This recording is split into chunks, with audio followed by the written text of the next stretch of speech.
Bonjour à toutes et à tous. Bienvenue sur ce nouveau live en Kama. Nous sommes aujourd'hui trois. À ma gauche, nous avons Riebeck, Salut, chef de salut projet, Popino, sur tout à Dofus. fait. À ma droite, Cool, Bonjour à tous. Qui est présent pas pour une petite raison, hein, mais Ah pour oui, on venir va sur parler élevage un peu. l'un des plus gros sujets, je pense, du moment, qui est sur le devblog élevage. Et moi-même, du coup, Papineau, qui suis producteur sur le projet. L'idée de ce live, c'était de pouvoir revenir sur les dernières actualités qu'on a eues sur ces dernières semaines, qui ont été quand même pas mal mouvementées. Répondre un peu aux questions, interrogations sur pourquoi est-ce qu'on a toujours des maintenances, où est-ce qu'on en est sur le debug, est-ce que l'antibot va débuter un jour ou non en Kama, on en a ras-le-bol. L'idée était aussi ensuite de pouvoir revenir sur ce qu'on a à côté devblog, parce que pour ceux qui ont suivi un peu les actus de cette semaine, enfin de la semaine dernière, parce qu'on l'a publié jeudi, il y a eu une sacrée annonce qui a fait pas mal de bruit dans la communauté côté élevage, donc la refonte de l'élevage qui a enfin été annoncée. Et en toute dernière info, mais du coup je spoil un tout petit peu les quelques slides que Riebeck avait préparés, mais on va aussi pouvoir revenir sur les fusions qui arrivent enfin à grands pas. Elles ont été un peu plus longues à mettre en place que prévu de notre côté, du coup on les a fait plus tardivement que ce qu'on souhaitait. Cependant on va pouvoir aussi, Ouais. je pense, enfin globalement le fait de les faire plus tard, ça fait qu'on va pouvoir fusionner plus de serveurs ensemble et avoir des serveurs qui vont du coup durer plus longtemps sur le temps, sur le nouveau format qu'on va avoir du coup sur ce moment. Je pense qu'on peut commencer sans plus tarder. Non, c'était une belle introduction. On Ça a une- tout écouté. Ah, Au mais moins, comme ça, commence à maîtriser. on sait de quoi on va parler. On va pas parler équilibrage, on va pas parler forcément de tout ce qui va arriver pour la mise à jour, vraiment spécifiquement pour la mise à jour d'avril. On a pas mal de choses, de debug, d'améliorations qui, je pense, feront plaisir à beaucoup de joueurs aussi. On n'en parlera pas là, dans ce live-là. Il y aura un temps spécifique pour en parler plus tard. Tout à fait. Mais du coup, au niveau déjà des actualités du moment, pour revenir sur ces dernières semaines, on souhaitait revenir sur déjà les changelogs, parce que oui, ça vous fait forcément beaucoup réagir le fait qu'on ait des changelogs qui soient de moins en moins fournis en termes de debug. Mais il y a plusieurs raisons à ça. La toute première, c'est déjà la très grossière erreur qu'on a fait il y a maintenant quelques semaines de cela, sur le reset des interfaces, qui a été une véritable douche froide de notre côté. C'est pas normal qu'on en vienne à vous push des modifications telles que ça sur ces semaines. C'est vraiment pas logique qu'on puisse vous avoir, vous envoyer des resets d'interface et que vous perdiez complètement en qualité de jeu. Du coup, on a préféré prendre aussi ce temps pour revoir nos process en interne et faire en sorte que ça n'arrive plus. C'est vraiment quelque chose qui a été déplorable pour la qualité du jeu. Pour vous aussi, c'est juste de la frustration qui s'accumule chaque semaine lorsqu'il y a des aussi gros resets d'interface. On sait que c'est pas du tout le sujet sur lequel nous sommes les moins, les moins attaqués sur le sujet. Vraiment, on a encore beaucoup de boulot à faire dessus, tant sur le debug ou autre chose. Mais du coup, c'est aussi une des raisons qui fait qu'on a revu nos process en interne et on a préféré passer beaucoup plus de modifications pour la mise à jour en termes de debug que de les passer encore au compte-gouttes chaque semaine, comme ce qu'on a fait depuis le lancement de décembre. Ce qui fait que là, globalement, vous constatez des changelogs qui sont très peu remplis, et c'est vraiment bien qu'à le dire, puisque là, pour celui d'aujourd'hui, on était sur 2 lignes, littéralement. Mais l'objectif, c'est de pouvoir vous livrer plus de debugs lors de la bêta qui arrive dans quelques semaines pour la mise à jour qui arrive à mi-avril. C'est vraiment l'objectif d'avoir déporté tous ces debugs et tous ces changelogs qui, du coup, se sont forcément un petit peu amenuisés. Sachant que du coup, vis-à-vis de ça, il y a deux éléments importants à prendre en considération. C'est que ce n'est pas directement lié à Unity ou à quoi que ce soit, ou à la version 3.0. C'est de manière générale, dans l'historique du jeu, toujours deux semaines avant la bêta, on fait passer beaucoup moins de choses, on passe beaucoup moins de choses puisqu'on a des process en interne pour préparer la bêta. Et du coup, c'est beaucoup plus difficile pour nous de vérifier l'exactitude et les bugs, qu'il n'y ait pas de régression ou de choses comme ça. Donc de manière générale, déjà de base, on fait passer beaucoup moins de choses les semaines d'avant. Et là, en plus, il y a parmi les bugs les plus importants que vous remontez, là j'ai vu parler déjà de l'état infecté, j'ai vu parler des cooldowns et tout ça, c'est des sujets qui sont vraiment touchy sur le combat. On l'a vu lorsqu'on a essayé de passer quelques correctifs où par exemple il y avait des boss qui se dupliquaient, le compte à rebours, le Ronin qui se dupliquait sur la prévision, des choses comme ça. Donc Les bugs combat, c'est vraiment des bugs qui sont sensibles à toucher. Le combat est vraiment tentaculaire.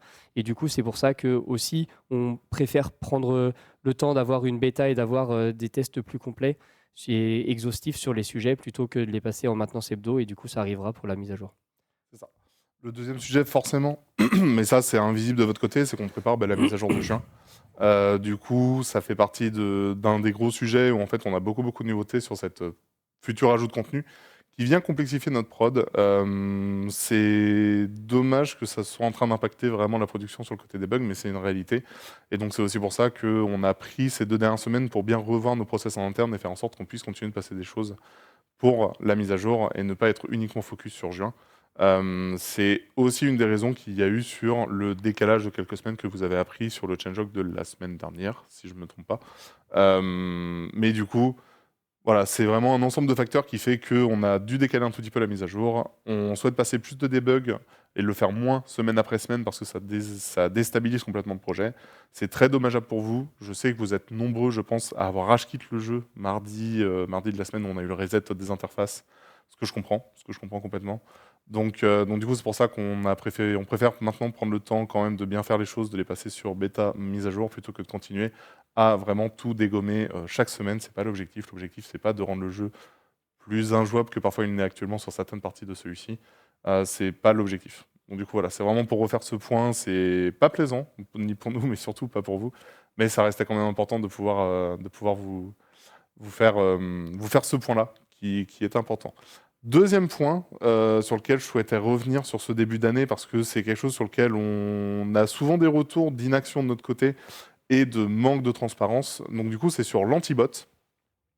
L'antibot, on a du coup fait passer certains éléments ces dernières semaines pour le dire sans rentrer trop dans la technique. On a revu notre manière d'offusquer la liaison entre client et serveur de manière très basique. Ça va pas parler à tout le monde.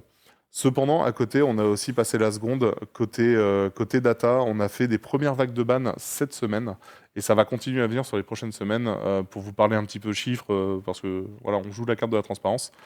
On a ban plus de 200 comptes sur du bot colis pur et dur. On a ban plus de, c'est combien, 360 qu'on a passé, je crois, tout à l'heure, pour de la chasse au trésor. Du coup, c'est le début de ces bans. C'est le début depuis la semaine dernière et cette semaine. C'est quelque chose qu'on va continuer à faire. Et ça, c'est vraiment pour les bots que vous rencontrez en jeu. C'est même pas sur ceux qui n'arrivent même pas à accéder au jeu, mais vraiment pour ceux que vous voyez au quotidien. Donc du coup, c'est encore des choses sur lesquelles on va continuer d'agir activement. C'est enfin démarré, donc du coup, enfin voilà. Ce n'est que le début, c'est des premiers chiffres, c'est des choses sur lesquelles on va continuer d'agir les semaines qui viennent. Donc du coup, voilà, c'est les premières coms qu'on vous fait là-dessus.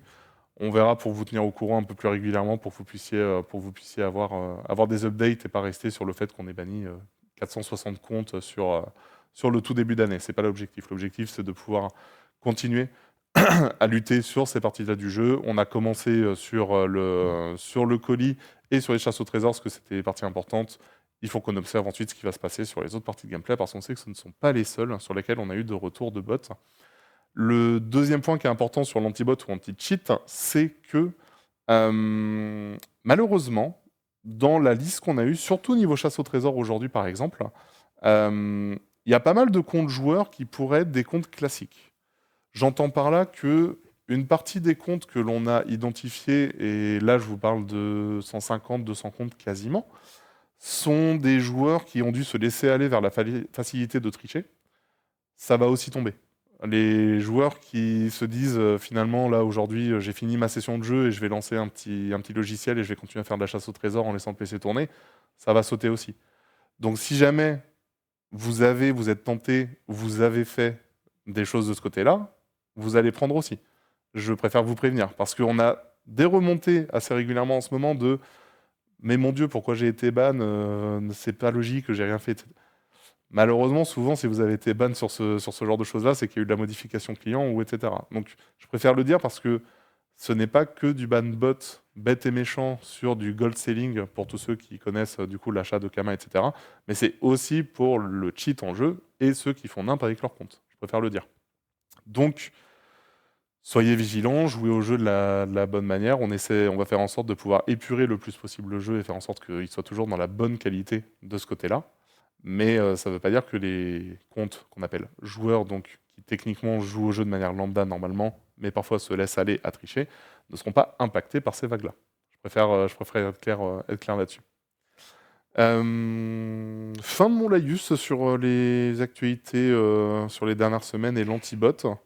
Je pense qu'on peut passer sur Oui, un ça des marche. très très gros sujets qui est le devblog élevage. Si ça va tout le monde dans le chat. Devblog élevage, on passe là-dessus. C'est parti, c'est maintenant le flow de messages. On a plein de choses à Oui, dire. du coup, comme vous savez sûrement, ou une partie d'entre vous peut-être l'a déjà lu, il y a eu un devblog sur l'élevage qui est sorti, pardon, jeudi dernier. Donc pour vous présenter la refonte dont on vous a déjà parlé il y a, il y a un an et demi. Bon, ça fait un an qu'on en parle sans dire ce qu'on allait faire, mais qu'on l'évoque régulièrement.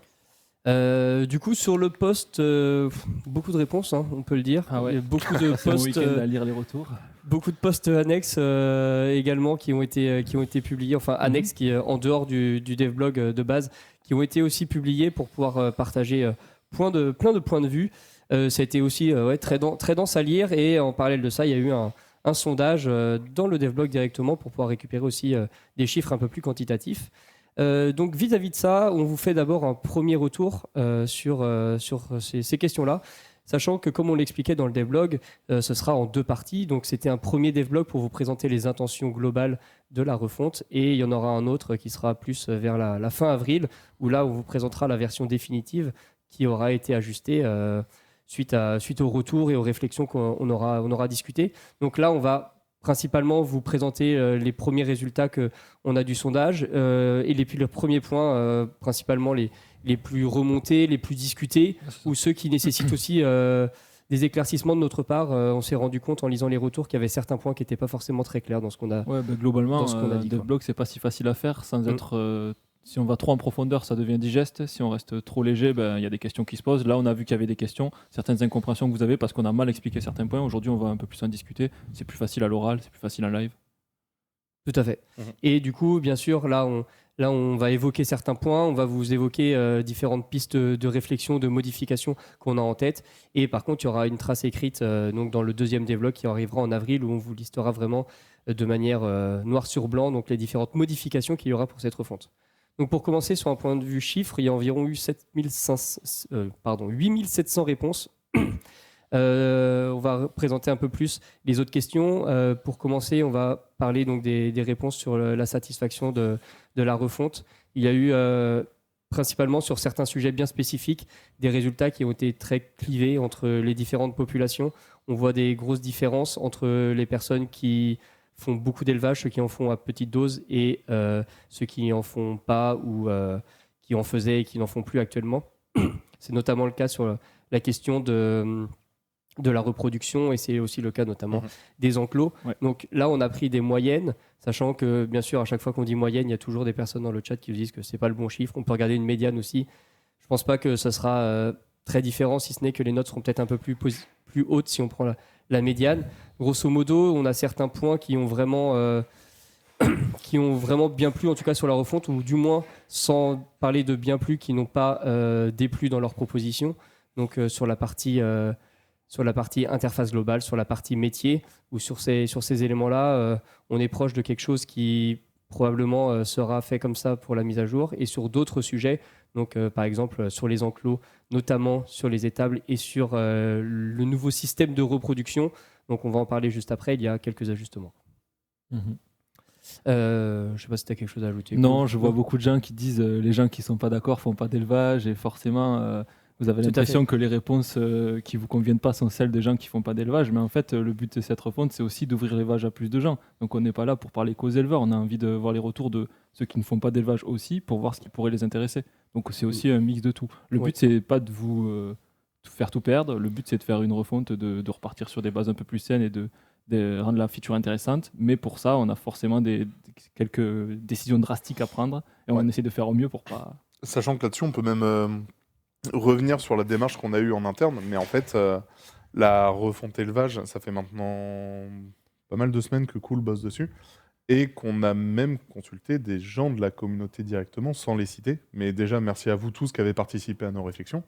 Mais du coup, des gens de la communauté et même certains joueurs que vous connaissez ont fait partie de ces réflexions, étant deux gros éleveurs parfois. Donc en fait, notre démarche ça n'a pas été de faire ça sans prendre en compte ce qui gênait ou ce qui plaisait côté communauté. L'idée est avant tout déjà de aussi, certes, proposer de la nouveauté, c'est le cas, mais aussi de refondre un système qui ne permet pas à quasi l'entièreté de la communauté de pouvoir en profiter. Ça reste une des bases de la réflexion qu'il y avait aussi sur le système. Donc voilà, c'est pour vous redonner aussi la base de comment est-ce qu'on a bossé ça. On ne l'a pas fait tout seul dans notre coin pour le coup. Ça a été vraiment une partie intégrante de notre démarche que de consulter des joueurs et de pouvoir bosser ça avec eux. Sachant que c'est aussi pour ça que le disait Riebeck au tout début, mais ce devlog n'est que le premier et il y en aura un second qui viendra un petit peu plus tard d'ici quelques mois. C'est ça. Mais là, on voit beaucoup la guerre entre les éleveurs et les non-éleveurs qui se disent ah bien fait ou on s'est fait défoncer notre business, mais en fait l'idée c'est pas ça. L'idée c'est que les gens qui font de l'élevage, ils auront toujours un avantage parce que c'est eux qui aiment la feature, c'est eux qui font ça, donc on va essayer de faire quand même un truc qui sera rentable pour eux, mais en attendant on essaie aussi de l'ouvrir un peu plus aux autres. C'est ça le but de la feature. Ouais. Eh bien, je vous propose qu'on passe du coup aux différents sujets qu'on va évoquer sur le devlog élevage. Il y a beaucoup de questions, donc on va pas commencer par une partie clarification sur les points où ça manquait de détails, où c'était pas forcément très clair sur ce qu'on a voulu partager dans le devlog. On va parler ensuite des modifications / confirmations et ensuite des questions. Il reste encore certaines questions qui sont encore revenues dans le devlog, certaines qui sont plus importantes que d'autres, mais sur lesquelles c'est important de discuter. On aimerait bien avoir votre avis dessus, sachant que c'est parfois des retours isolés qui nous semblent intéressants ou parfois des retours plus conséquents. Donc, tout d'abord, sur la clarification, le premier point qui est vraiment beaucoup remonté, c'est sur la rentabilité. Ouais, c'est parti. En effet, il y avait quelque chose qui n'était pas forcément clair dans notre devlog, c'est que même si on enlève les parchemins de l'élevage, les ressources comme les cornes de volcorn ou les ambres gris, en fait, ça ne sort pas de l'élevage. On va juste changer la manière de les obtenir, mais ça reste dans l'élevage. Le but de ça, c'est de garder cet aspect rentabilité et de cet aspect ressource qui va être utile pour vendre et qui va laisser de la rentabilité à l'élevage. En fait, même au-delà de ça, notre but, c'est de rajouter, comme les cornes de volcorn, une nouvelle ressource sur les dragodendres, en fait, et de faire que chaque type de monture ait ce type de ressource qui est intéressant pour des recettes de sang. Donc, en fait, l'idée, c'est que potentiellement, enfin, normalement, c'est prévu, les dragodendres vont avoir aussi une ressource qui va être utile pour des recettes de sang. Donc ça veut dire que on a vu beaucoup de personnes qui s'inquiétaient notamment de la rentabilité de la feature, de se dire que finalement s'il n'y avait plus les parchemins d'expérience, les montures ne seraient utiles en vente, ne seraient vendues que pour de l'équipement. Et bien du coup il y a toujours un intérêt de rentabilité donc sur les ressources en les échangeant. Bon là ça passera par un craft, mais bon sur le principe c'est la même chose, c'est qu'on pourra récupérer des ressources qui seront utiles dans nombre de recettes pour pouvoir avoir une valeur comme sur les cornes de volcorn actuellement. Sachant que plus la monture sera de haut niveau, plus bien sûr. C'est ça. Et c'est aussi qu'actuellement, on échange les cornes de volcorn contre une monture, mais disons que dans la nouvelle formule, le but c'est que plus la génération est haute, vu qu'elle est rare à obtenir, plus le nombre de cornes obtenues va être élevé. Donc imaginons, j'en sais rien, je donne des chiffres au hasard, mais si on atteint la Gen 6 et qu'on l'échange contre 60 cornes, en fait, on va avoir des intérêts à aller chercher les générations les plus élevées et ensuite les échanger pour avoir beaucoup de ressources d'un coup et en fait les rentabiliser. Ensuite, sur la capture, qui reviendra en lien avec un sujet qui était beaucoup remonté sur la génération, le nombre de générations de production de montures. Donc sur la capture, le but c'est que, comme on l'évoquait lors du devblog, c'est vraiment que ce soit quelque chose qui soit très très simple, qui ne soit pas un frein. Donc ce sera facile et à 100% déterministe pour les dragodindes. Et puis pour les autres, on l'a pas mis dans le devlog parce que c'était encore en cours de réflexion. Mais du coup, pour les volcorns et les muldos, ils seront ils seront dans des zones spécifiques comme les dragodindes. C'est ça. Le but, c'est vraiment de faire des nouvelles zones qui sont comme la zone dragodinde, où en fait on peut récupérer et de les rendre accessibles hyper facilement, comme les dragodindes en fait. Que ça soit déterminé sur la capture, qu'elles passent même niveau 60 et que comme en fait, que les 3 races de monture soient disponibles comme les autres. En fait, on veut plus qu'il y ait cet aspect compliqué d'obtenir parce qu'en fait, on va plus créer de différence entre les montures. Et les recettes aussi, du coup, des filets seront aussi bien sûr, ajustées. En fait, bien sûr, tout va aller de pair. C'est-à-dire que les recettes vont être beaucoup plus faciles pour que la capture soit vraiment l'entrée dans le système. Un petit point aussi sur l'interface, celle qui était présentée dans le devlog. Oui, l'interface, ça c'est un petit point que j'ai demandé à Rebex parce que j'ai vu pas mal de gens qui laissent des commentaires en disant que l'interface était moche. Bien sûr, c'est un mock-up, c'est juste une fausse interface qu'on fait juste pour montrer des intentions. Ça va pas ressembler à ça. Là, c'est juste en disant, regardez à peu près à quoi ça peut ressembler. On va avoir des équipes qui vont s'occuper de ça. Nous, on a fait ça. On n'est pas en charge d'interface. Je suis pas graphiste. C'est juste pour dire voilà à quoi ça peut ressembler. Ouais, c'était vraiment juste pour l'utilisation et ça allait pas beaucoup plus loin que ça. Ouais, c'est ça.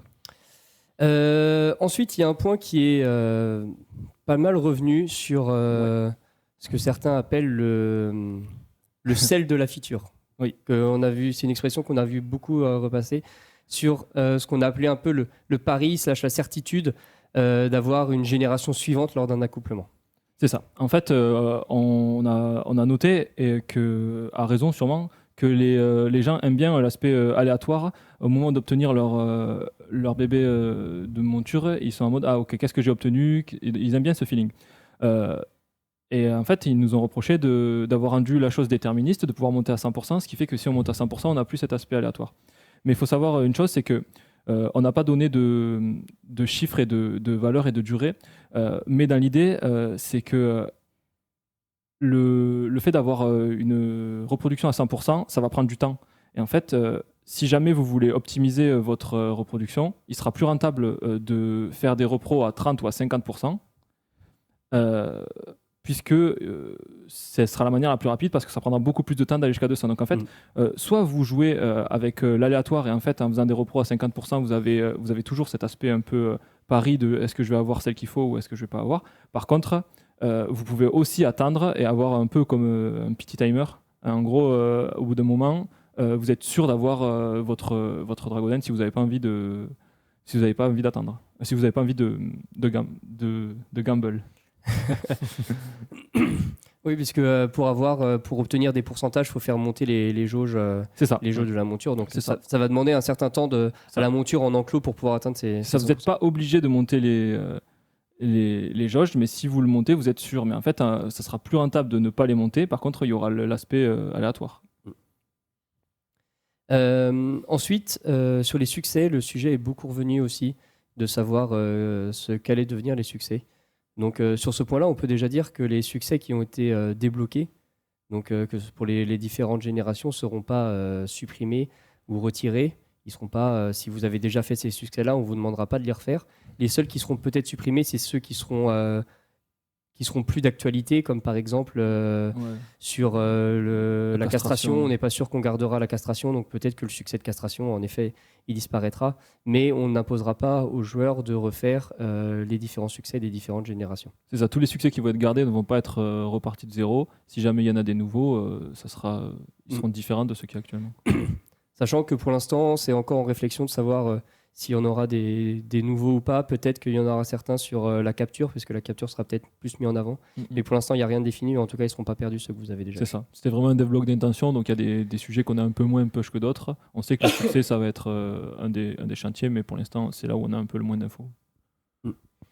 Ensuite, sur le fonctionnement de l'XP des montures, donc comme on l'expliquait dans le devblog, ça passera aussi par un certain objet d'élevage, enfin consommable d'élevage dans les enclos. Donc là, pareil, ce sera un petit peu différent d'actuellement et qu'il n'y aura pas par contre de limite de niveau pour pouvoir faire monter sa monture en enclos. Donc par exemple, si vous jouez et que vous êtes niveau 1 d'éleveur, vous pourrez quand même mettre votre monture en enclos et lui faire gagner des niveaux, par exemple en vous déconnectant le soir et en mettant les bonnes jauges dans les enclos. C'est ça. En fait, oui, c'est ça en fait que j'ai vu. Il y a pas mal de gens qui ont un peu mélangé le fait d'avoir un niveau d'éleveur et le fait de pouvoir de pouvoir monter ces montures avec un niveau suffisant. Mais en fait, c'est pas ça. Plus vous êtes au niveau d'éleveur, plus vous serez efficace pour utiliser les objets. Donc en gros, même niveau 1, vous allez pouvoir level up votre monture. Juste si vous êtes niveau 200, elle va level up plus vite et plus fort. Parce qu'il y aura des meilleurs consommables. Sachant que du coup, il y avait déjà un consommable actuellement qui était la potion d'expérience qui permettait de monture, qui permettait de faire gagner 500 d'expérience à une monture. Et lors de la mise à jour, très probablement, on se dirige vers une conversion automatique de cet objet-là vers un consommable qui sera utilisé dans les enclos pour faire gagner encore de l'XP. Donc la fonctionnalité de la potion restera la même. C'est juste que l'objet sera converti. C'est ça. Il faudra voir comment on convertit, mais l'idée c'est qu'on a des solutions pour ça. Et le dernier sujet qui est beaucoup revenu, et on le voyait dans les réponses au sondage, la question juste avant, sur la question de la génération lors de l'accouchement, 2 pour 2, donc choix entre ressources et enfants. En effet, sur ce point-là, déjà, je pense qu'il y a eu quelques incompréhensions au début, c'est pour ça qu'on a vu les fourches se lever. Après, j'ai vu que quelques personnes avaient fait les maths et que ça allait un peu mieux. En gros, on n'a pas besoin d'un chiffre exponentiel de monture pour obtenir le suivant. C'est pas on utilise 2, vu qu'on a la récupération avec l'échange des 2 parents, on a toujours en gros avec 2 captures, on a toujours 2 montures à la fin. Donc l'idée c'est qu'il y aura besoin de plus de captures, mais pas non plus des milliards de captures. Et en fait, on va vraiment avoir une progression sans avoir une grosse production de montures. Parce qu'actuellement, un des plus gros problèmes, et ça, c'est en tout cas mon avis de GD, c'est qu'on ne devrait pas avoir une progression incontrôlée une production incontrôlée de montures. Actuellement, c'est un des seuls points dans Dofus où on ne contrôle pas la production. En fait, quand vous avez du drop, quand vous avez quelque chose dans Dofus, tout ça c'est géré par des pourcentages, des taux d'apparition.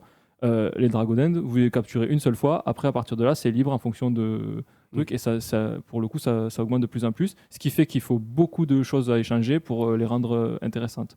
L'idée, c'est d'avoir plus de valeur sur chaque monture et que leur échange coûte un peu plus cher. C'est ça le but. Et du coup, en effet, comme tu disais, ce qu'on mettait, c'est choix entre ressources et enfants, parce que du coup, lorsque les 2 parents auront fait un enfant et pourront être recyclés, ou vous pouvez les utiliser pour récupérer des ressources. Donc on disait les ressources, les cornes de Volcorn ou d'autres ressources, ou vous pouvez les garder dans votre élevage pour pouvoir continuer un petit peu votre arbre. C'est ça exactement. L'idée, ça va être de faire des choix entre évoluer. Est-ce qu'il y aura peut-être des gens qui vont aller chercher les gènes les plus hautes? Il y en a qui vont peut-être juste faire des élevages de gènes assez basses pour les échanger contre les ressources. Je pense qu'il y aura des stratégies différentes en fonction de ce que vous visez. Ensuite, sur la partie modification, confirmation, la première question qui avait beaucoup revenu, c'était sur la taille de l'étable. Qu'on avait prévu dans le devlog de mettre à 60 par type de monture. Donc, lorsque le personnage est au niveau 200, donc en tout 180 montures, sachant que on va probablement augmenter ce nombre-là. On ne sait pas encore exactement à quelle valeur, mais pour pouvoir justement plus facilement gérer son cheptel, si je puis dire. Ouais, c'est ça. Il y avait un des points que j'ai vu passer souvent, c'est que les gens disaient oui, ça va avantager les multicomptes. Alors déjà, il faut que vous sachiez que c'est pas vraiment un argument pour nous, parce que les multicomptes, si on commence à prendre en compte trop les multicomptes, on peut plus rien design, parce que le jeu de Dofus fonctionne comme ça. Mais par contre, ça veut pas dire qu'on va pas vous écouter pour les places dans les tables. En effet, si là actuellement c'est trop bas avec 60, on peut se permettre d'aller plus loin, parce que les tables est vraiment en fait l'inventaire des objets, que ça soit ça ou que ça soit juste des objets dans l'inventaire qu'on swap quand on veut, ça revient au même, c'est juste fastidieux. Donc en fait, la taille de l'étable peut être plus grande. Donc ça, je pense que pour le coup, on va le modifier. Actuellement, on va définir des chiffres. La deuxième, c'était sur la spécificité des enclos et leur localisation. On avait évoqué dans le devlog qu'il y aurait 6 enclos qui seraient débloquables au fur et à mesure en fonction du niveau du métier d'éleveur, et que sur chaque enclos, il y aurait un bonus spécifique. Donc il y en aurait un à Astrup, Bonta, Brakmar, Frigos, Suffokia et Pandala. Village des éleveurs, Village des éleveurs, t'as raison. Et du coup, force est de constater que c'est pas forcément quelque chose qui a beaucoup plu, le fait qu'il y ait des pourcentages et des bonus aux 4 coins des différents enclos, et que le fait qu'ils soient répartis un petit peu dans le monde non plus. Donc on réfléchissait la dernière fois avec Cool justement sur ce sujet-là. C'est ça. Je vous avoue que ça m'étonne un peu parce que en fait on donne des bonus sur les enclos et en fait c'était un des chantiers qu'on avait évoqué il y a très longtemps, c'était la spécialisation des villes. On s'était dit que c'était intéressant d'avoir des villes qui sont plus spécialisées dans certains points. Donc on s'est dit que c'est intéressant d'avoir des enclos qui ont un bonus selon l'endroit où c'est. Si ça plaît pas et que vous voulez juste laisser même enclos et que c'est ça le truc global, pas de raison de vous forcer à des bonus qui nous ne conviennent pas. Ouais, et du coup, sur la localisation, on parlait peut-être que au lieu que ce soit dans les différentes villes, on pourrait peut-être finalement tout regrouper dans une tour d'enclos aux villages des éleveurs. Ça faut voir, faut voir d'un point de vue technique parce qu'il y a aussi un autre partie, je sais pas si tu vas en parler, de l'instanciation. Si jamais, non, on n'en parle pas parce que c'était technique, mais en voilà. effet, on a vu beaucoup de retours sur la question de l'instanciation, le nombre de personnages qu'il y aurait sur une map. Donc ça, c'est des questions plus techniques qu'il faut qu'on traite. Mais du coup, cet aspect technique d'instanciation peut nous pousser aussi à regrouper les enclos à un certain endroit. Voilà, en fait, il y a des avantages pour les deux. Les villes, c'est bien, ça fait de la vie, ça fait du mouvement, ça reste ça Dofus, mine de rien. L'instanciation va être importante, donc il faut voir comment on arrive à gérer. Le but, c'est que ce soit facile. En effet, on parlait dans le devlog d'une potion qui permettrait de se téléporter entre les différents enclos, mais bon, c'est pas non plus cadeau d'avoir une potion. Oui, c'est ça. Faut la payer aussi. Donc, si ça peut... 6 potions différentes. Oui. Ensuite, du coup, sur les enclos privés, qui est sûrement l'un des sujets qui a le plus divisé la communauté, parce que dans le devlog, on parlait du coup de supprimer les enclos privés. Pour la bonne raison de retirer les monopoles que les personnes ont, la spéculation que les personnes font sur ces enclos privés et de pouvoir avoir un accès à la feature qui soit égal et égalitaire entre les différentes personnes. C'est ça. Le but, c'est vraiment de garder cette égalité, que tout le monde ait le même nombre d'enclos. Pour ce point-là, il n'y aura pas de changement. Les enclos privés vont être supprimés, vraiment. Vous pouvez vous y habituer. Malgré tout, ça me fait mal au cœur de supprimer les enclos des gens parce que je sais qu'il y en a qui ont bossé pour les avoir. Mais on restera comme ça, c'est prévu, ça ne va pas changer. Au niveau de la compensation, on a dit qu'on payait le prix de base. Vous vous doutez bien que les gens qui ont payé 500 millions ou 1 milliard de kamas pour leurs enclos, on ne peut pas leur rendre 1 milliard de kamas. On ne va pas injecter des kamas comme ça parce que ces kamas ils sont ailleurs dans l'économie. Si on rend le prix de base, on peut dire ok, on va rendre 2 fois le prix de base. Est-ce que ça va changer quelque chose pour vous? Je pense pas. Donc c'est aussi compliqué en fait de faire ça. À côté de ça, on essaye de réfléchir à ce qu'on pourrait donner en compensation. Oui, mais là actuellement, les réflexions sont plus autour de qu'est-ce qu'on peut adapter comme compensation. C'est ça. Et non pas la question de savoir si on les. Mais ce ne sera pas des compensations. Enfin, ne vous attendez pas à ce qu'on vous rende vos kamas et que ça soit des compensations de fou. On essaie juste de trouver des solutions pour que voilà. Sachant que oui, sur les anciens serveurs, il y a un nombre relativement conséquent d'enclos. Pour rappel, quand il y a des fusions, c'est des instances, donc c'est des superpositions d'enclos, donc il peut y en avoir vraiment beaucoup. Donc là, déjà, rien que le fait de rembourser la mise initiale, c'est déjà une grosse injection de kamas qui sera fait sur les serveurs. Et rembourser des milliards de kamas, ça déséquilibrerait complètement l'économie sur ces serveurs-là. C'est ça. Mais voilà, on sait que c'est une décision radicale et drastique, mais quand on veut faire une refonte comme ça, on est forcément obligé de faire ce genre de choix. Aujourd'hui, c'est comme ça. Voilà. Sachant qu'il y a une autre question sur les certificats, on en parlera dans la 3e colonne, où là, on peut avoir des solutions alternatives. Il y avait une question sur le sondage vis-à-vis de ça. On en parle juste après. Juste pour finir sur la partie modification et confirmation, du coup, on a vu pas mal de fois la question des montures sous l'eau qui avait été remontée. Donc là, on va retirer la restriction. Ouais, c'est ça. On va s'arranger pour faire en sorte que toutes les montures et tous les montiliers d'ailleurs fonctionnent sous l'eau. En fait, que que ce slot-là fonctionne sous l'eau tout le temps, qu'il n'y ait plus besoin d'enlever son équipement. Parce que c'est un peu chiant. Et du coup, sur les différentes questions qu'on voulait évoquer avec vous, voir vos retours aussi et un petit peu échanger vis-à-vis de ces problématiques-là. La question, c'était la première, c'était sur celle de la généalogie. C'est ça. Actuellement, dans le devlog, il a été présenté que seule la génération des 2 parents est regardée pour la définition de l'enfant. Ouais, actuellement, voilà, bon, tout ça c'est la partie des questions, donc c'est une partie où on ne sait pas si on va changer, on ne sait pas ce qu'on va garder. Pour moi, je pense que la généalogie, ça rajoute un aspect profond à la feature, mais en fait pas tant que ça. Et peut-être que je me trompe, mais je le pense, parce qu'en fait, globalement, la plupart des gros éleveurs font de la purification.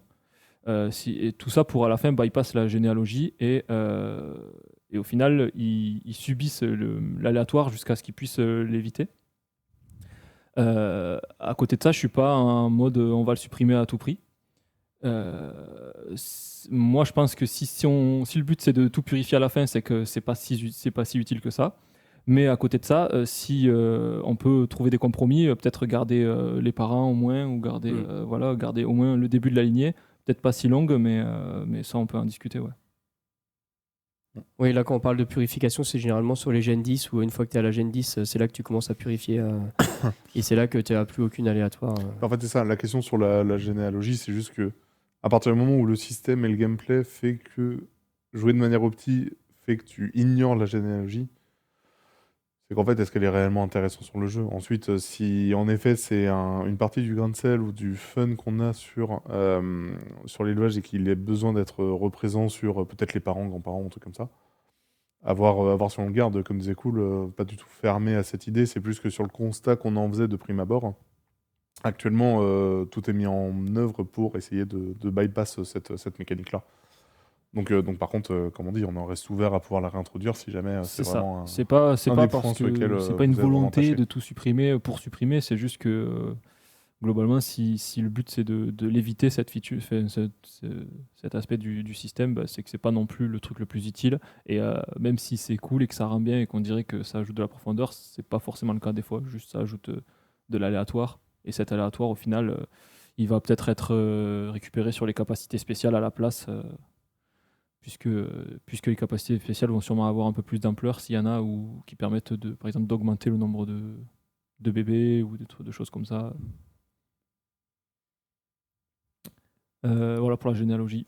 Ensuite, du coup, sur la question des métiers bricoleurs, façonneurs, pareil, dans le sondage, il y avait la question de savoir ce qu'allait devenir le métier bricoleur, qui n'est pas un métier évident à monter déjà de base, qui est composé en grande partie de craft d'objets d'élevage, et qui, du coup, via le nouveau système et le nouveau fonctionnement et le nouveau métier d'éleveur, serait amputé d'une bonne partie. C'est ça. Mais en fait, c'est pour ça qu'on avait parlé de ça, parce qu'on s'était dit, est-ce que bricoleur doit être fusionné avec façonneur? Globalement, on a lu vos retours. Cependant, on en a discuté avec l'équipe GD. Et en fait, il y a quelque chose qu'on va prendre en compte, c'est que le bricoleur donc, va être amputé de certaines choses, donc il va être un peu plus vide. Mais à terme, vu qu'on a une refonte des guildes qui arrive incessamment sous peu, c'est-à-dire je ne sais pas quand, mais bientôt. En tout cas, les chantiers vont commencer bientôt. On se dit que tout ce qui va être craftable pour la guilde va devoir aller sur un métier. Ce métier, finalement, si c'est façonneur, ça va être un peu chiant, parce que façonneur, ça va devenir le fourre-tout du jeu. Métier, ouais. Du coup, on préfère garder le bricoleur pour faire ce genre de choses. Voilà. Et actuellement, bricoleur, donc. Et ensuite, je vois les refontes trousseaux. Bien sûr, ça, c'est un sujet aussi que je trouve intéressant. On va voir si un jour on peut en parler, mais c'est vrai que les refontes trousseaux, un jour, ça m'intéresserait. Mais c'est un sujet vraiment plus compliqué et plus gros. C'est un sujet. Je kifferais avoir un trousseau avec une utilisation one-shot. Ouais, on est plusieurs à se dire que ça peut être bien. Le problème, c'est que voilà, ça change beaucoup de choses dans la manière dont le jeu fonctionne. Et voilà. Le gros problème, on en parlait avec Cool encore ce matin, le gros problème de la suppression du trousseau, c'est que ça va beaucoup réduire l'entraide entre les joueurs, parce que déjà, réussir à trouver quelqu'un qui veuille bien faire son donjon, parfois, bien sûr, les étoiles s'alignent et il y a deux personnes qui doivent faire le donjon en même temps. Mais par exemple, s'il y a un pote qui dit viens, on fait ce donjon-là, et toi, si t'as pas le trousseau, du coup, tu vas devoir te payer la clé, ou lui devoir payer la clé, ça va devenir beaucoup plus cher d'un coup, quoi. Mais si c'était un vrai frein, le PL, il se ferait pas en Unitrosaur. Ouais, mais après, le PL, la zone est tellement. Le PL, t'es prêt à payer, tu vois. Le PL, t'es prêt à payer là pour de l'aide et pour quelque chose de gratuit et aider un ami. En fait, si tu commences à devoir payer 150 000 comme à ta clé, tu vas te dire, peut-être pas quoi. Donc voilà, en fait, il y a des sujets autres que juste d'un point de vue technique, supprimer le trousseau, oui, ça reboosterait l'économie des clés, mais il y a autre chose à prendre en compte, quoi. Du coup, pour ce sujet-là, Probablement qu'on partira sur la solution de garder le métier bricoleur, peut-être en revalorisant le gain d'XP de certains crafts pour aider à l'XP du métier, le temps qu'il y ait, comme disait Cool, de nouveaux objets qui viennent compléter ça. C'est ça. Ouais. Le deuxième sujet qui a été discuté en parallèle, très discuté en parallèle de celui des enclos, c'est sur celui des certificats. Donc sur celui des certificats, il y avait une question spécifique dans le sondage qui demandait votre avis sur ce que pouvaient ou devaient devenir les certificats, de savoir entre eux, ils sont tous retirés et on doit repartir de zéro, garder que ceux des montures qui sont équipées, garder tous les certificats ou garder que les montures d'un certain niveau. C'est ça. Globalement, c'est le sujet le plus compliqué, enfin un des sujets les plus compliqués, parce que là où on sait qu'on veut supprimer les enclos parce qu'on en a besoin pour repartir à égalité in future, on ne veut pas forcément supprimer les certificats. C'est beaucoup de temps de jeu des joueurs. Ouais, c'est ça. On a mis la proposition, et d'ailleurs sur j'ai pas les chiffres c'est devant les yeux. moitié. C'est grosso modo 35% des joueurs qui veulent tout supprimer et 35% des joueurs qui veulent tout garder. Ouais. Donc voilà. Donc le but, c'est pas de tout supprimer. Le but, c'est que si on part sur une nouvelle feature et une nouvelle économie, si on se retrouve avec déjà des milliers, pour être gentil, de certificats en jeu, en fait, on repart pas du tout sur des bases saines. On repart sur quelque chose qui est déjà avancé, et en fait, on repart pas sur une nouvelle feature. Donc l'idée, ça serait de laisser les certificats, mais de les sortir, on va dire, de l'élevage et de la nouvelle économie. C'est-à-dire qu'actuellement, les certificats, vous pouvez les échanger contre des parchemins ou des cornes ou des choses comme ça. Ça, le but, ça serait on vous laisse les certificats, bien sûr, et vous pouvez toujours les échanger contre ces parchemins, vous pouvez toujours les échanger contre ces cornes. On ne change rien à l'échange actuel. En fait, les anciens certificats peuvent toujours être échangés contre la même chose. Par contre, ils ne peuvent pas être utilisés pour l'élevage, c'est-à-dire ils sont stériles en gros.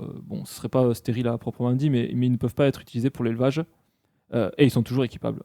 Donc en gros, le but c'est de les garder, juste de ne pas pouvoir avancer l'élevage avec ça, parce que c'est ce qui va déséquilibrer tout. Parce que, imaginons actuellement vous échangez un parchemin Gen 10 contre, je sais pas, une corne. Si maintenant un parchemin Gen 10 c'est 150 cornes, ça va être vraiment abusé d'un point de vue génération. Parce que là on parle de quantité, comme on disait, on l'a parlé, on a mis un chiffre dans le devblog, le nombre de certificats en circulation, c'est plusieurs millions qui sont recyclés par semaine. Et de ce fait, si ils sont tous élevables, c'est-à-dire qu'ils pourront tous être utilisés dans le nouveau fonctionnement, dans la nouvelle économie de l'élevage, et de ce fait, ils feront gagner non pas une corne, mais 150 cornes en suivant les valeurs. Mais du coup, ça exploserait complètement la génération de cornes. Enfin, je dis de cornes, mais... Donc c'est pour ça que cette solution-là semble être le compromis qui permet à la fois, donc, pour les personnes qui ont beaucoup de certificats et qui se sont impliquées dans la feature, de pouvoir avoir toujours une rentabilité ou au moins une ressource de Kama sur leurs certificats. Donc ils pourront à la fois les échanger en HDV pour les personnes qui veulent les équiper, ce qui donnera déjà un avantage, et aussi pour les ressources. Mais par contre, pour pouvoir refaire la génération classique, enfin la nouvelle génération dans la nouvelle feature, il faudra repasser par les débuts. Et oui, forcément, ça veut dire reprendre l'élevage du début, et c'est un choix qu'on est obligé de faire en fait, parce que vu qu'on passe d'un système exponentiel où on produit des tonnes de montures à un système plus où il y a de la destruction, forcément, si on transfère tout à taux équivalent, ça ne marchera pas du tout en fait. On va partir avec des bases tellement énormes que ça va rien changer au système. Voilà. Donc le but c'est de garder en fait leur utilité actuelle, si ce n'est l'évolution dans l'élevage, mais qu'elles aient toujours leur utilité, que ce soit pour l'équiper, pour l'échanger ou pour les vendre. Voilà. Donc c'est un compromis qu'on a trouvé en fonction après les réponses, parce qu'on a vu beaucoup de gens qui ont eu peur pour l'élevage. On a vu les retours du sondage. Notre sondage, il était orienté sur ce qu'on voulait en faire, mais ça ne veut pas dire qu'on était prêt que notre but c'est de supprimer. On essaye de trouver la meilleure solution pour pérenniser le système et en tout cas le rendre l'assainir, sans pour autant vous mettre dans la sauce vraiment, quoi. Oui, il y a un joueur qui, je vais reprendre son terme, qui avait dit que supprimer tous les certificats, c'est comme si on faisait une refonte de l'ocre et on supprimait tous les Dofus ocre qu'il y avait en jeu. On sait bien que c'est un temps d'investissement qui est énorme et bien sûr, c'est pas un sujet facile, hein. C'est pour ça aussi que la refonte, ça fait des années que le jeu en a besoin et qu'elle n'a pas été fait aussi. C'est que on savait bien, et d'ailleurs on en a parlé en octobre ou en novembre, quand il y avait Yola et Cool, on parlait des nouveaux serveurs, on parlait de cette refonte-là, et on disait déjà à ce moment-là que ça allait être un sujet difficile. Et donc c'est pour ça que la question des certificats et des enclos privés, de base, sans se pencher sur la question, on pouvait déjà s'imaginer à quel point ça allait être des sujets qui allaient être compliqués, quoi. Est-ce que tu as d'autres choses à ajouter sur les certificats ? Ce point-là, non, je pense pas. Sachant que là, sur les certificats, c'est pas encore sûr à 1000% qu'on partira sur ça. C'est encore en cours de réflexion. D'ailleurs, pareil pour la généalogie, pareil sur le métier bricoleur et pour... on a oublié de briser les montures.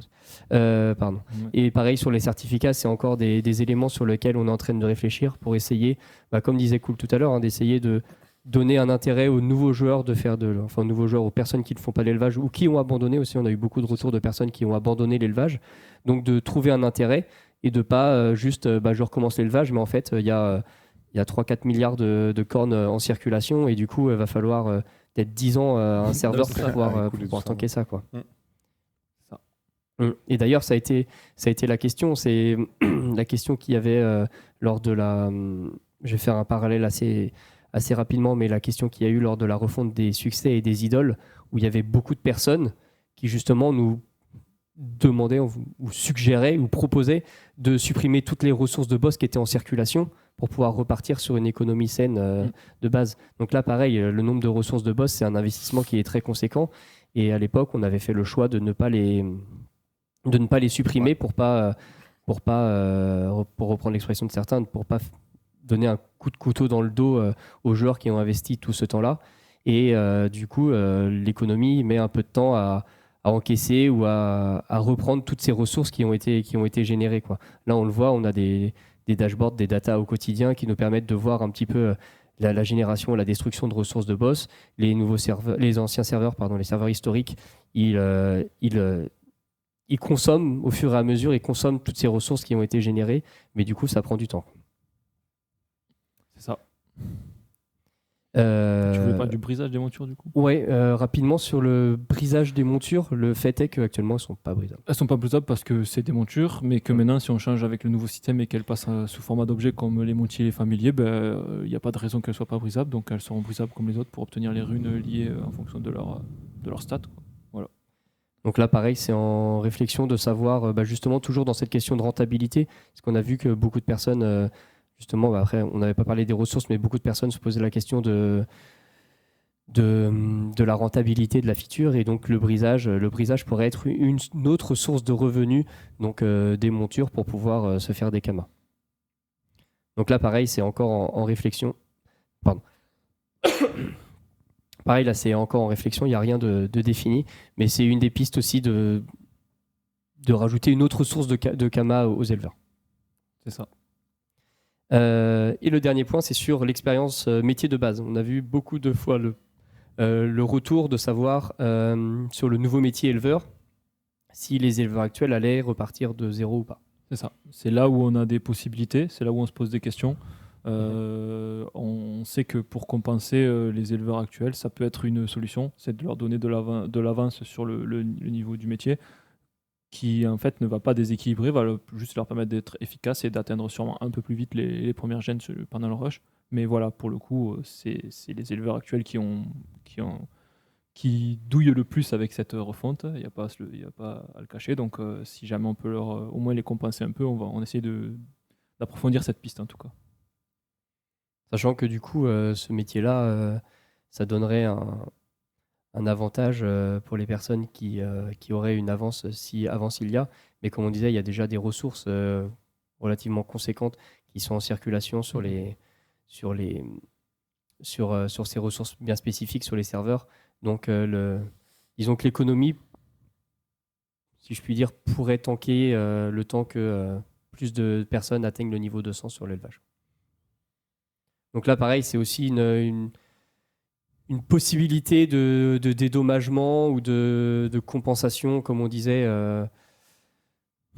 On n'a pas mis Shigecax parce que je vois plein de fois le truc passer en mode vous allez nous donner des compensations des Shigecax.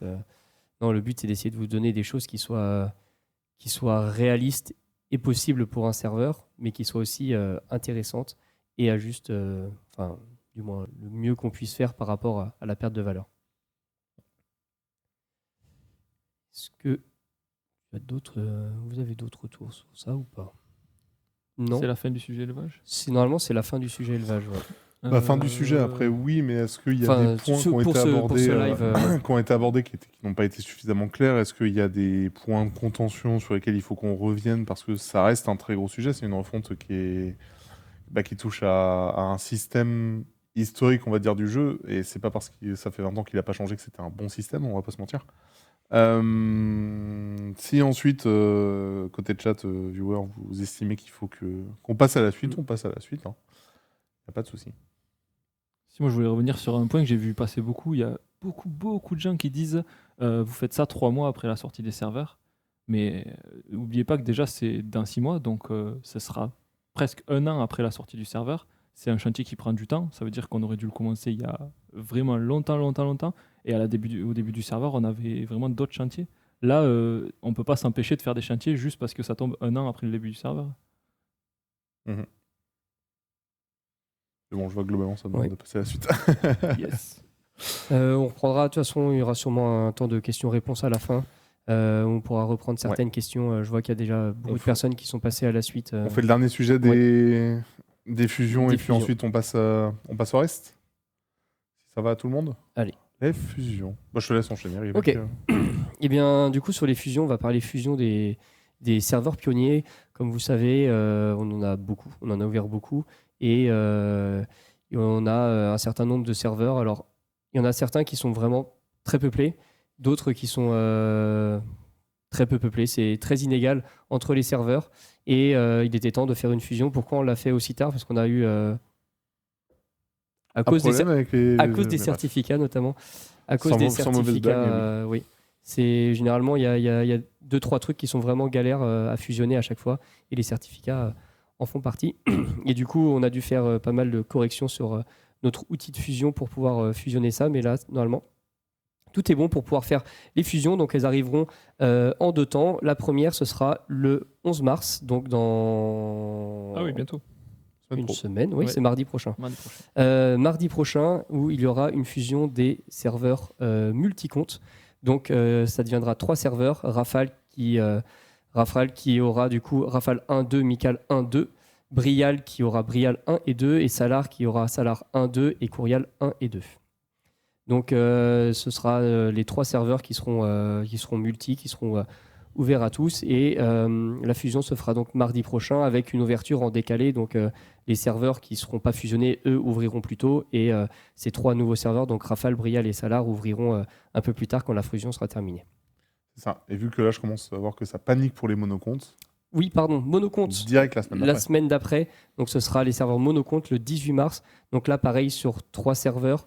Il y aura Dakal qui comprendra donc Dakal 8, 9, 10 et 12. Mikal qui comprendra Dakal 1, 4, 6 et 11. Et Courial qui comprendra Dakal 2, 3, 5 et 7.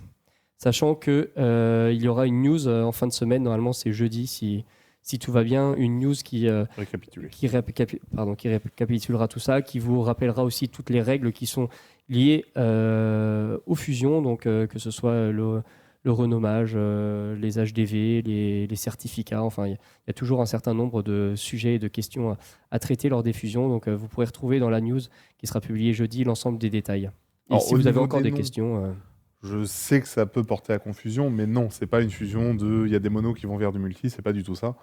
C'est plus qu'avec les fusions des multi, on a certains noms de serveurs qui sont libérés, donc des illustrations qu'on peut utiliser, ce genre de choses-là. Et donc, du coup, on a préféré faire en sorte de pouvoir avoir 3 serveurs monocomptes qui utilisent des noms d'anciens serveurs multi-comptes. Donc, pour la com, on a vraiment associé ces 3 grand nombre de serveurs au lancement de la version 3.0 et on veut garder cette identité donc des serveurs des dragons, des mini dragons primordiaux. Donc pour que ça nous rappelle donc cette sortie de 3.0, d'où le fait que du coup on garde les 6 différents noms, mais du coup Mikal et Kourial seront bien des serveurs monocomptes. C'est ça. Et pour la question pourquoi Brial, il n'y en a que 2, parce que Brial, ils sont sacrément bien peuplés. Oui, c'est ça. En fait, il faut savoir que Brial, c'était Brial 1.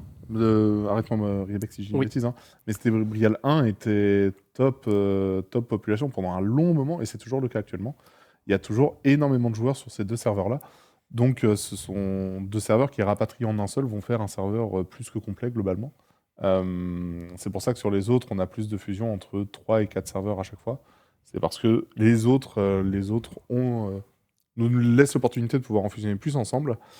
Et le deuxième point là-dessus, c'est comme on le disait un petit peu plus tôt. En fait, on fait ces fusions plus tard que prévu. On aurait aimé les faire un petit peu plus tôt, ce qui fait que forcément, l'érosion aussi naturelle côté population se ressent. Il y a des serveurs qui sont plus vides que d'autres. Il n'y a jamais personne, mais il y a vraiment des serveurs là qui en pâtissent. Donc c'est pour ça que du coup, certaines fusions vont être de 3 ou 4 serveurs directement ensemble. Oui, j'ai vu la question aussi. Ça fait déjà quelques années que les serveurs ne sont pas par communauté, donc ils sont tous ouverts à toutes les communautés. Et en effet, du coup, lors du lancement de la version 3.0, on invitait les joueurs de la communauté internationale à aller sur les serveurs Mikal 1 et 2. Mais du coup, que ce soit Rafale, Brial ou Salar, les 3 sont de communauté internationale. Les serveurs les moins peuplés, si je dis pas de bêtises, je crois que c'est les Kourial.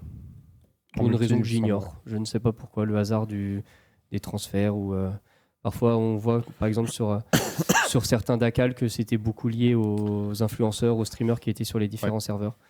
Donc, il peut y avoir X ou Y raison, sûrement le hasard aussi. On aura des transferts gratuits pendant cette période. On se pose la question, on n'a pas tranché sur le sujet. La principale problématique qu'on a avec ça, c'est que les dernières utilisations du transfert gratuit ont été principalement sur de l'achat-revente interserveur. Du coup, de mon côté, ça m'embête. Je n'ai pas vraiment envie que ça parte là-dessus.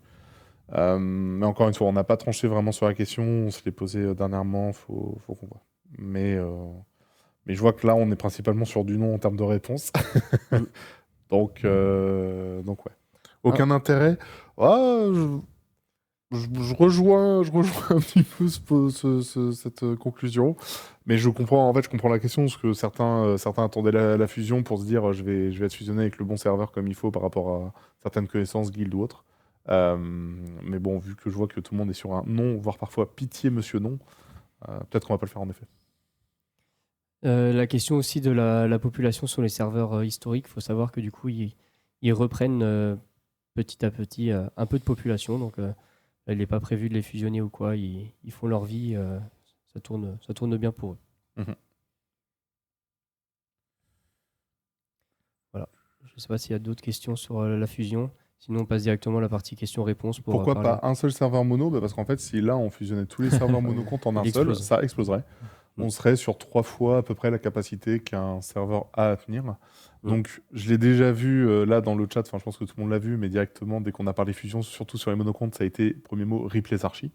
Donc là, si on fusionnait tous les serveurs monocomptes ensemble, vraiment, ce serait pas tenable. Ce serait pas tenable et vous auriez des files d'attente de, je sais pas, je vais dire un chiffre un peu random, mais ça serait dans ces eaux-là, mais de 15 ou 16 000 chaque soir avant de vous connecter, quoi. Donc, ce serait pas jouable.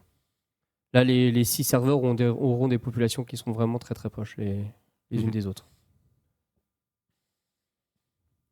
C'est ça. Et puis si un jour ça baisse trop, les coefs de brisage sont fusionnés aussi. Mais pareil, ce sera dans la news si vous avez certains doutes sur certains points. Vous pourriez poser aussi la question en commentaire de la news.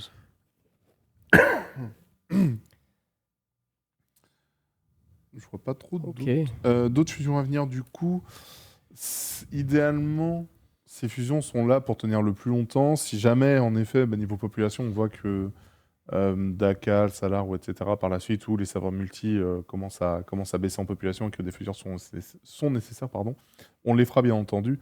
C'est comme par exemple, il y a eu peu de questions, mais j'en ai vu quelques-unes sur est-ce qu'on va faire des fusions sur les serveurs historiques, entre guillemets, du coup sur les anciens serveurs. c'est pas exclu qu'on doive en faire à terme si jamais les populations deviennent trop basses. Mais c'est pas prévu pour le moment. Aux dernières nouvelles, on n'a pas besoin d'en faire. Mais si jamais ça devient nécessaire, oui, ça va être des choses qu'on va faire. Est-ce qu'un event... Bon, bah du coup, question-réponse. Allez. J'en ai vu une. Est-ce qu'un event des trucs divins est prévu? On va revenir sur ces modifications sur les archimonstres parce que le x4, ça fait couler beaucoup d'encre. En fait, il faut savoir que sur les anciens serveurs, ça fait maintenant 2 ans. C'était la refonte de la forêt maléfique. Où on avait fait des modifications, notamment sur l'ajout des trucs divins. C'est ça, où en fait, il y a eu des modifications qui ont été faites sur les respawns des archimonstres et des avis de recherche assez régulièrement. Donc il y avait des modificateurs qui étaient passés pour multiplier par 1,5, 2, 3, 4 jusqu'à trouver à peu près la bonne formule et la bonne valeur. Le truc, c'est qu'en fait, ça a été fait sans modifier les valeurs de base dans les datas, mais en le faisant serveur par serveur. Ce qui fait que, en fait, actuellement, on avait un déséquilibre où on avait des multiplicateurs sur les serveurs historiques, mais on n'avait pas ces mêmes multiplicateurs sur les nouveaux serveurs. Donc du coup, en fait, le x4 qu'on a passé il y a 2 semaines, 3 semaines, je ne sais plus. 2 semaines, je crois. Le serveur, donc le x4 qu'on a passé il y a 2 semaines, en fait, c'est pour standardiser le rate, donc le taux de respawn qu'on a sur tous les serveurs. C'est vraiment standardiser tout ça parce qu'en fait, c'était plus possible d'avoir des différences qui étaient faites par de la commande serveur et pas par la data directement. Donc en fait, on a juste standardisé tout ça et donc du coup, ça a permis de pouvoir assainir tout ça. Il faudra qu'on reste vigilant une fois que les fusions sont passées, si on a un taux de respawn suffisant ou non, parce que oui, par contre, je suis d'accord avec vous, avoir uniquement un x4 sur des serveurs qui vont être archi remplis et là où tout le monde est en train de faire son ocre, etc., ça risque d'être compliqué.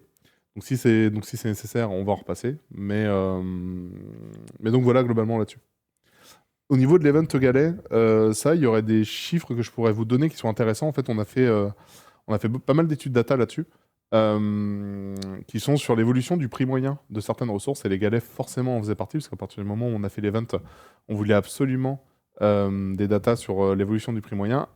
Et pour moi, il n'y a pas nécessité d'avoir de nouveau un event galet tant que le prix n'explose pas, d'autant plus que avec la mise à jour qui arrive en avril, pardon, il y a beaucoup d'équilibrage de recettes qui vont arriver avec tout ça, et donc du coup, il y aura pas nécessairement besoin d'avoir un retour d'un event galet. Si jamais c'est vraiment nécessaire parce que les prix explosent et qu'il y a un monopole qui se remet en place, oui, c'est quelque chose qu'on va réfléchir, mais pour le moment, c'est réellement pas nécessaire. Et du coup, pour les trucs divins, oui, parce que, oh là là, avec le flow de réponse, je me suis perdu dans ma réponse pour les trucs divins. En fait, c'est justement pas exclu à partir des fusions, si jamais on se rend compte que la génération en termes d'archimonstres et le respawn est vraiment pas bon. Donc c'est à observer sur les premières semaines passées la fusion. J'ai noté quelques sujets de mon côté. On va parler très rapidement parce que là, je vois, pour faire plaisir à Messi, Nils, à Flovac, Owain ou des personnes qui se posent la question sur l'héliotrope. Oui, c'est toujours prévu qu'il y ait des modifications sur l'héliotrope, mais non, ça n'arrivera pas avant la mise à jour du 15 avril. On a des modifications qui sont assez conséquentes, d'un point de vue technique. On a rajouté de nouveaux effets, de nouvelles détections d'effets ou des choses comme ça sur l'héliotrope, donc qui sont de pair avec la classe. Et donc, ça nécessitera une phase de bêta pour avoir les retours ajustés, etc. Et donc, par la même occasion, du coup, il y a l'héliotrope, le steamer aussi, où j'ai vu la question passer.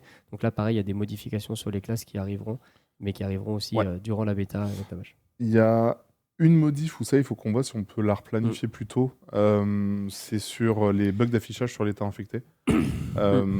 Il est vraiment très pénalisant et celui-là, j'admets que j'aimerais bien pouvoir faire en sorte qu'on puisse se passer avant la bêta et avant la mage. Donc ça, c'est quelque chose qu'on va rediscuter en interne vite fait pour voir si on peut le passer dès mardi prochain ou dans 2 semaines grand max. Parce que, ouais, il est très pénalisant et normalement, le ticket est prêt en local. Donc, c'est bien d'en profiter. Pareil, celui sur les tonneaux panda, là, il est encore en cours de correction. Il est bien pris en compte. L'autre sujet qui revient aussi beaucoup, c'est sur le launcher. Donc, deux éléments bien précis. La première, c'est sur la taille des mises à jour qu'il y avait il y a encore quelques semaines, où le nouveau client faisait plusieurs gigas à retélécharger tous les mardis. Donc ça, c'est en très grande partie lié aux maps du jeu. Et c'est pour ça que les mises à jour n'étaient pas forcément les mêmes pour tous les joueurs, puisqu'il y avait des joueurs qui étaient en SD quand d'autres étaient en 4K. Donc là, depuis quelques semaines, la taille des mises à jour sont moins conséquentes, puisqu'on arrête de faire des modifications de map et on a un correctif qui arrive, mais qui est directement lié aux modifications au, au- au passage de Unity 5 vers Unity 6, qui a aussi été fait pour la mise à jour d'avril. Et du coup, ça arrivera aussi pour la mise à jour du 15 avril. Et le deuxième sujet, c'est sur la réparation qu'il y a parfois sur le launcher. Donc là, on est pareil en discussion avec l'équipe du launcher pour essayer de trouver la cause du problème. Pour l'instant, c'est encore en cours d'investigation. Ouais. Deux questions de mon côté. Pour le pack abo, donc le renouvellement de pack abo arrive à la fin du mois de mars, sur les dernières semaines. J'ai plus la date précise en tête, mais c'est dans quelques semaines. Et pour la question du Palais des Lacs et du Manoir, du coup, on attend d'avoir les fusions qui soient passées avant de mettre en place, le tirage pour avoir le Palais des Lacs ou le Manoir enseveli.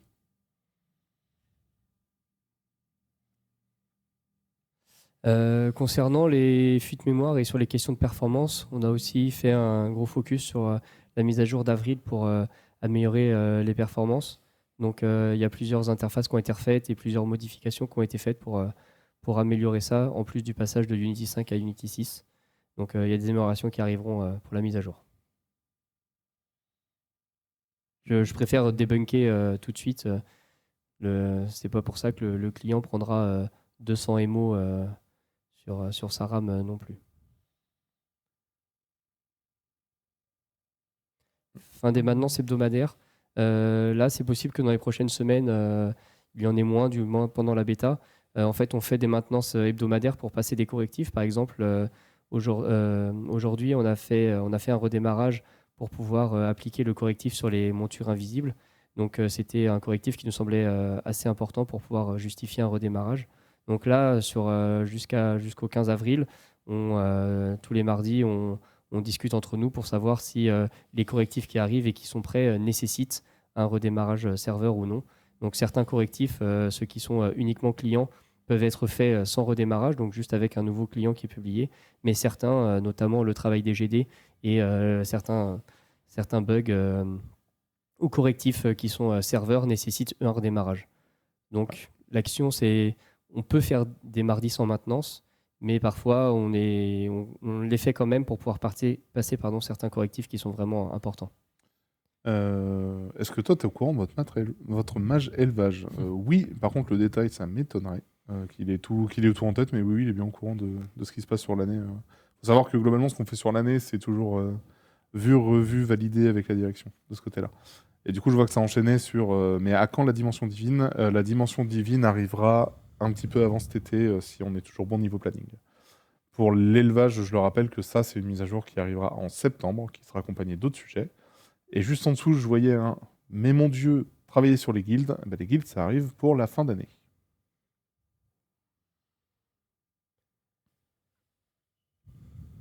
Est-ce que des refontes de zones sont prévues? Ça, c'est un très gros sujet. J'aimerais avoir un peu votre avis là-dessus, parce que on a des réflexions de notre côté, mais du coup, je suis curieux de voir ce que vous en pensez. Des refontes de zones sont importantes, mais j'ai un problème là-dessus, c'est que pour moi, on en a trop fait ces dernières années et il faut qu'on passe à la suite sur le jeu.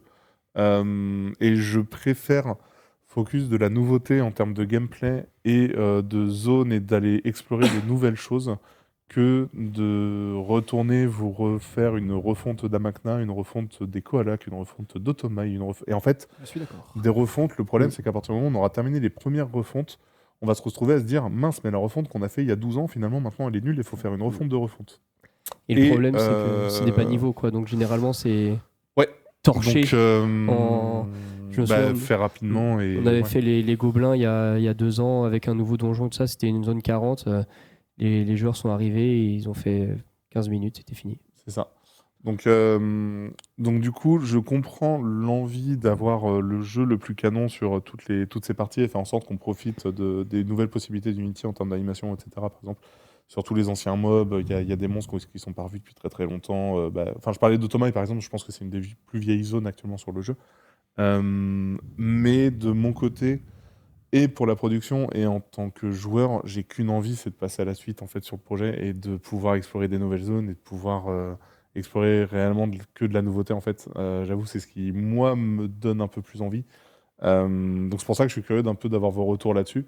Mais ouais, faire que de la refonte de refonte, j'admets que de mon côté, même en termes de production, c'est pas trop mon kiff quoi. Voilà. Les songes infinis, j'ai vu.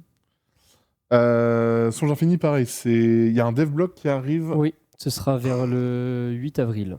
Enfin, ce Voilà, sera normalement. le 8 avril. Manaya, c'est censé être le 8 avril Non, toujours. c'est première moitié d'avril. On reviendra vers vous pour vous parler de ça. Oh, et en plus, ça a commencé à en discuter. Il y a eu une toute première réunion faite entre différents services parce que forcément, ça va pas mal parler des serveurs. Il y a des gros trucs à faire.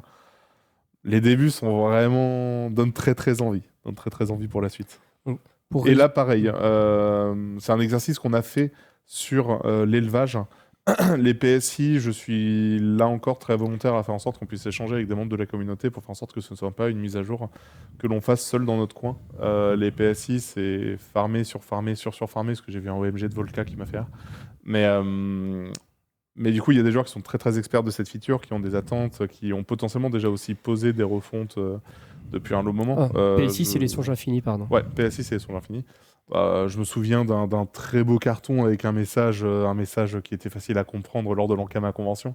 Ce serait dommage de ne pas échanger avec une partie de la communauté sur ces sujets-là. J'ai vu la question plusieurs fois passer. Je vais faire un petit spoil. Aïe, aïe, aïe. C'est pas un très grand spoil, mais je vois beaucoup de questions sur savoir exactement ce qu'il y aura sur la mise à jour d'avril, du coup, pour vous faire une vision un peu plus globale donc, de ce qui vous attend. Comme je disais, il y a des modifications de performance sur certaines interfaces pour améliorer les performances, l'affichage de certaines interfaces et aussi le passage de Unity 5 à Unity 6. On a fait des modifications pour fluidifier un petit peu les moments un petit peu bloquants, notamment quand il y a beaucoup de joueurs, donc que ce soit en donjon, que ce soit des monstres qui sont un peu plus rares que d'autres, notamment. On a fait des modifications, beaucoup de modifications quality of life aussi sur la navigation dans les différentes zones et l'intérêt des différentes villes à droite à gauche pour qu'elles aient toutes à peu près le même intérêt chacune d'elles. Beaucoup de correctifs combat, beaucoup de correctifs de debug d'interface, de correctifs en tout genre même, si je puis dire. On a fait quelques modifications sur des monstres qui étaient bien chiants, des niveaux de donjons qui étaient pas adaptés. Et on a fait aussi des modifications qui sont un peu attendues sur le temps de tour de jeu en combat que vous découvrirez lors du changelog et quand on présentera donc, la mise à jour. Et bien entendu, en parallèle de ça, il y aura des modifications donc, sur les classes, donc principalement l'héliotrope, avec des nerfs de certaines classes qui ont été évoquées. Principalement, c'est environ, je ne vais pas m'engager, mais environ 3-4 modifications par-ci par-là de sorts.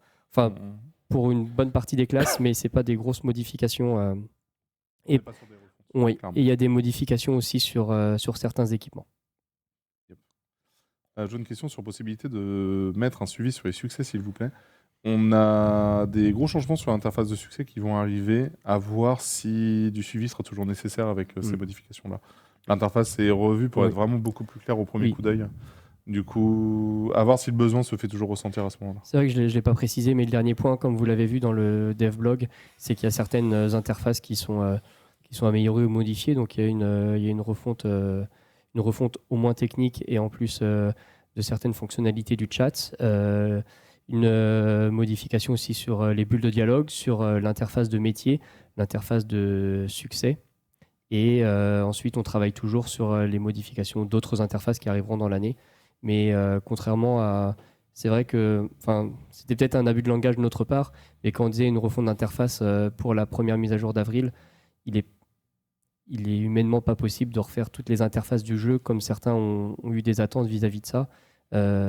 comme certains le disent, on doit aussi prioriser le bug d'un autre côté. C'est les mêmes équipes qui travaillent à la fois sur le debug et sur les interfaces. Et refaire toutes les interfaces du jeu, il y en a énormément. Refaire une interface, c'est à la fois se questionner sur les problèmes, sur les problèmes UI, donc le visuel, mais aussi les problèmes UX de navigation dans l'interface, d'essayer de trouver un compromis, de trouver une version qui convient au plus grand nombre et dans l'usage. Et donc, c'est très chronophage et on ne pourra pas refaire en une mise à jour absolument toutes les interfaces du jeu.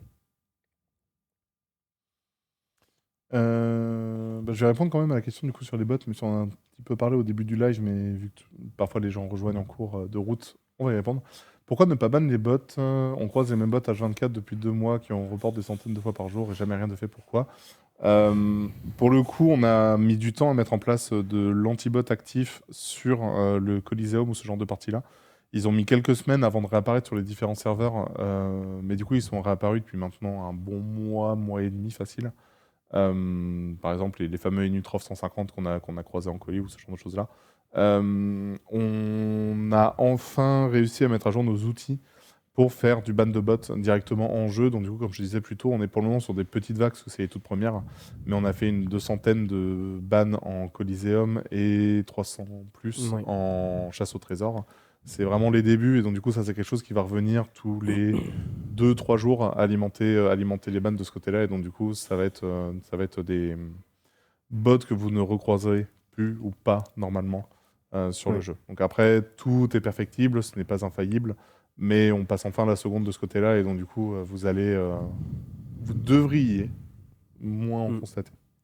Et vis-à-vis de ça, j'ai vu le retour plusieurs fois passer. Et pour cette mise à jour, la mise à jour d'avril, du coup, on va rajouter un feedback en jeu lorsque l'un de vos signalements aura été traité et aura abouti à une sanction. Donc c'était quelque chose qui était beaucoup remonté. Et il faut savoir que du coup, les signalements ne sont pas un remplacement des bans que l'on fait de notre côté. C'est vraiment des méthodes et des outils qui sont parallèles, qui sont alternatifs, et certains passent les mailles du filet de l'autre et vice-versa. Donc les deux sont cruciaux et utiles. Et j'y pense, autre sujet là-dessus, vu qu'on parle anti-bot, du coup on peut aussi parler signalement. On a pris une décision de modification qui nous déplaisait depuis quelques semaines, c'est de faire en sorte que vous puissiez avoir des retours sur vos signalements si jamais ils ont abouti sur un ban ou sur ce genre de choses. Donc du coup, c'est ce que tu viens de dire. Ouais. Mince, désolé Rebecca. Non, c'est pas grave, c'est pas grave. Bon bah écoutez, je parle pas assez fort dans le micro. c'est Ouais, on lit le chat, du coup, et c'est vrai il y aura que des généralement on retours. n'entend pas ce que je... Ah bah écoute, je parle plus. Ouais. Écoutez, je lis le chat, je vous lis, je parle plus, parlez-vous. T'as plombé l'ambiance, Papino. Ah ouais, c'est fini. Bon, fin du live, c'est fini. Comme sur LoL, dans l'idée, oui, pour ceux qui connaissent du coup League of Legends ou autres jeux sur lesquels on a des retours sur les bannissements, ça va être sur ce genre-là. Une question, qu'est-ce que vont devenir les maps où il y avait des enclos privés dessus? Donc là, pour l'instant, ce sur quoi on se dirige, c'est que les maps autour de Brakmar et de Bonta deviennent les zones de farm des Volcorn, qui sont vraiment les deux zones du jeu où il n'y a que des enclos. Les autres, c'est des enclos qui sont généralement dans des zones de farm où il y a déjà des monstres. Donc là, les enclos seront retirés pour pouvoir remettre des groupes de monstres dessus. Et actuellement, on est en train de réfléchir à savoir où exactement on met la zone de farm des mules d'eau. Une zone sous-marine, mais à voir si c'est Abyss ou si c'est ailleurs. Une option LFG de prévu, que ce soit pour les quêtes avec combat de groupe ou donjon, voire chasser les avis, archi, etc. Oui, on a commencé à travailler dessus en termes de concept. Je peux pas vous donner de date parce qu'on a eu pas mal de modifications de calendrier dernièrement, mais ça reste un sujet qu'on veut faire cette année. C'est vraiment important pour le jeu. On sent que ça manque actuellement d'avoir de la recherche pour des activités assez précises. Donc ouais, c'est un sujet qui a été relancé très récemment et sur lequel on veut vraiment bosser cette année. C'est important pour le jeu. En création d'une besace de groupe. Non, et je passe un message personnel. Uz, Ça suffit, cette besace de groupe. On n'en peut plus de cette besace de groupe. Je t'ai même déjà dit pourquoi on la ferait pas, cette besace de groupe. Elle est infâme à faire. Donc ça suffit maintenant. je préviens, si je revois un message besace de groupe, si tu reçois un MP, il va être très désagréable.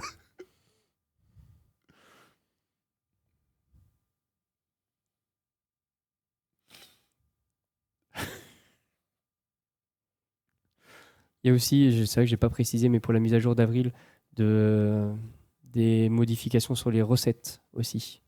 Oui. Oui. Et il y en a un Donc, sacré paquet, ouais. Bien entendu, la question des galets qui a été longuement discutée lors du mois de janvier, un peu moins lors du mois de février. J'ai l'impression que l'event, l'équilibre a été, peut-être que je vais me faire lancer des pierres, mais a plutôt été trouvé sur le coût / le gain qu'il y avait et l'intéressement. Donc, en tout cas, comme on disait, c'était une solution probablement pour l'instant temporaire qu'on allait peut-être réactiver au besoin, mais pour la mise à jour d'avril, il y a des modifications qui arriveront sur les recettes et notamment sur l'utilisation des galets. Des nouveautés des nouvelles sur les nouveaux corps de perso.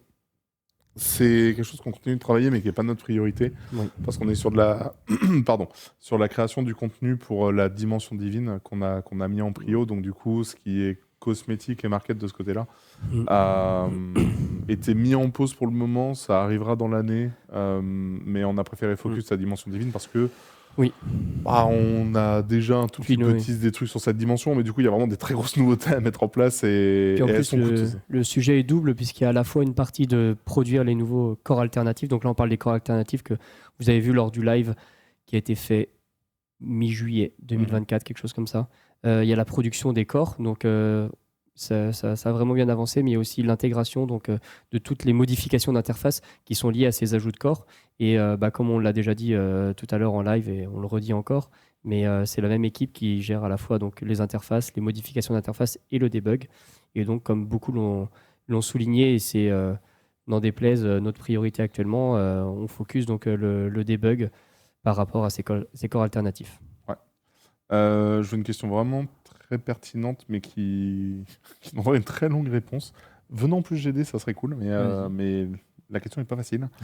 Okay. Dofus a un vrai problème pour garder les nouveaux joueurs, absence de tuto sur énormément de mécaniques du jeu notamment. Vous comptez faire quelque chose pour pallier à ce problème? Alors, je peux pas répondre à vous comptez faire quelque chose, je peux répondre à l'autre partie.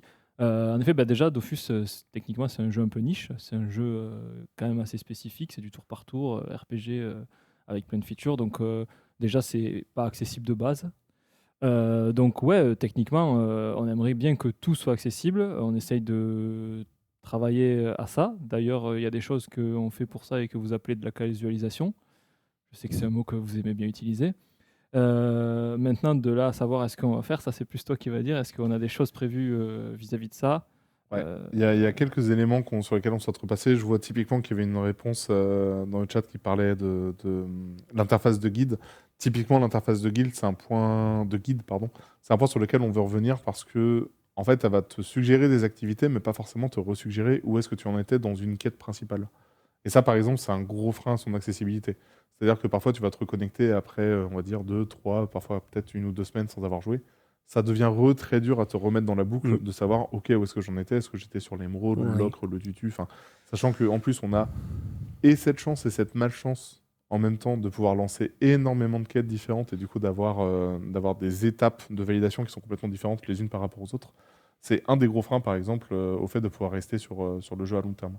Le deuxième point qui revient en partie sur ce que Cool disait, c'est qu'en fait, Dofus, c'est un jeu spécifique et en plus, c'est un jeu qui a énormément d'historique. Le jeu a 20 ans, le jeu a toujours eu ce paradigme ou cette volonté de garder l'ancien contenu pertinent actuellement. Donc c'est pour ça qu'on a fait autant de refontes et de refontes ces 10 plus dernières années. Ça fait que ça devient toujours très compliqué de se remettre dans la boucle du jeu parce qu'on est sur un schéma très différent de ce qu'on peut connaître dans les concurrents qui, eux, font des extensions, qui ont des caps de level, nouvelle classe qui va reprendre directement la suite du jeu, etc. C'est vraiment, eux, du contenu qu'on pourrait presque qualifier, vous connaissez, mais un peu fast-food. En fait, on va aller sur le jeu très très vite, on va jouer 2 semaines et puis après on s'arrête. Là où Dofus a toujours eu la volonté d'avoir toujours un contenu pertinent, pérenne, horizontal, ce qui rend le jeu dur pour se réintroduire dedans quand ça fait déjà 20 ans qu'il existe.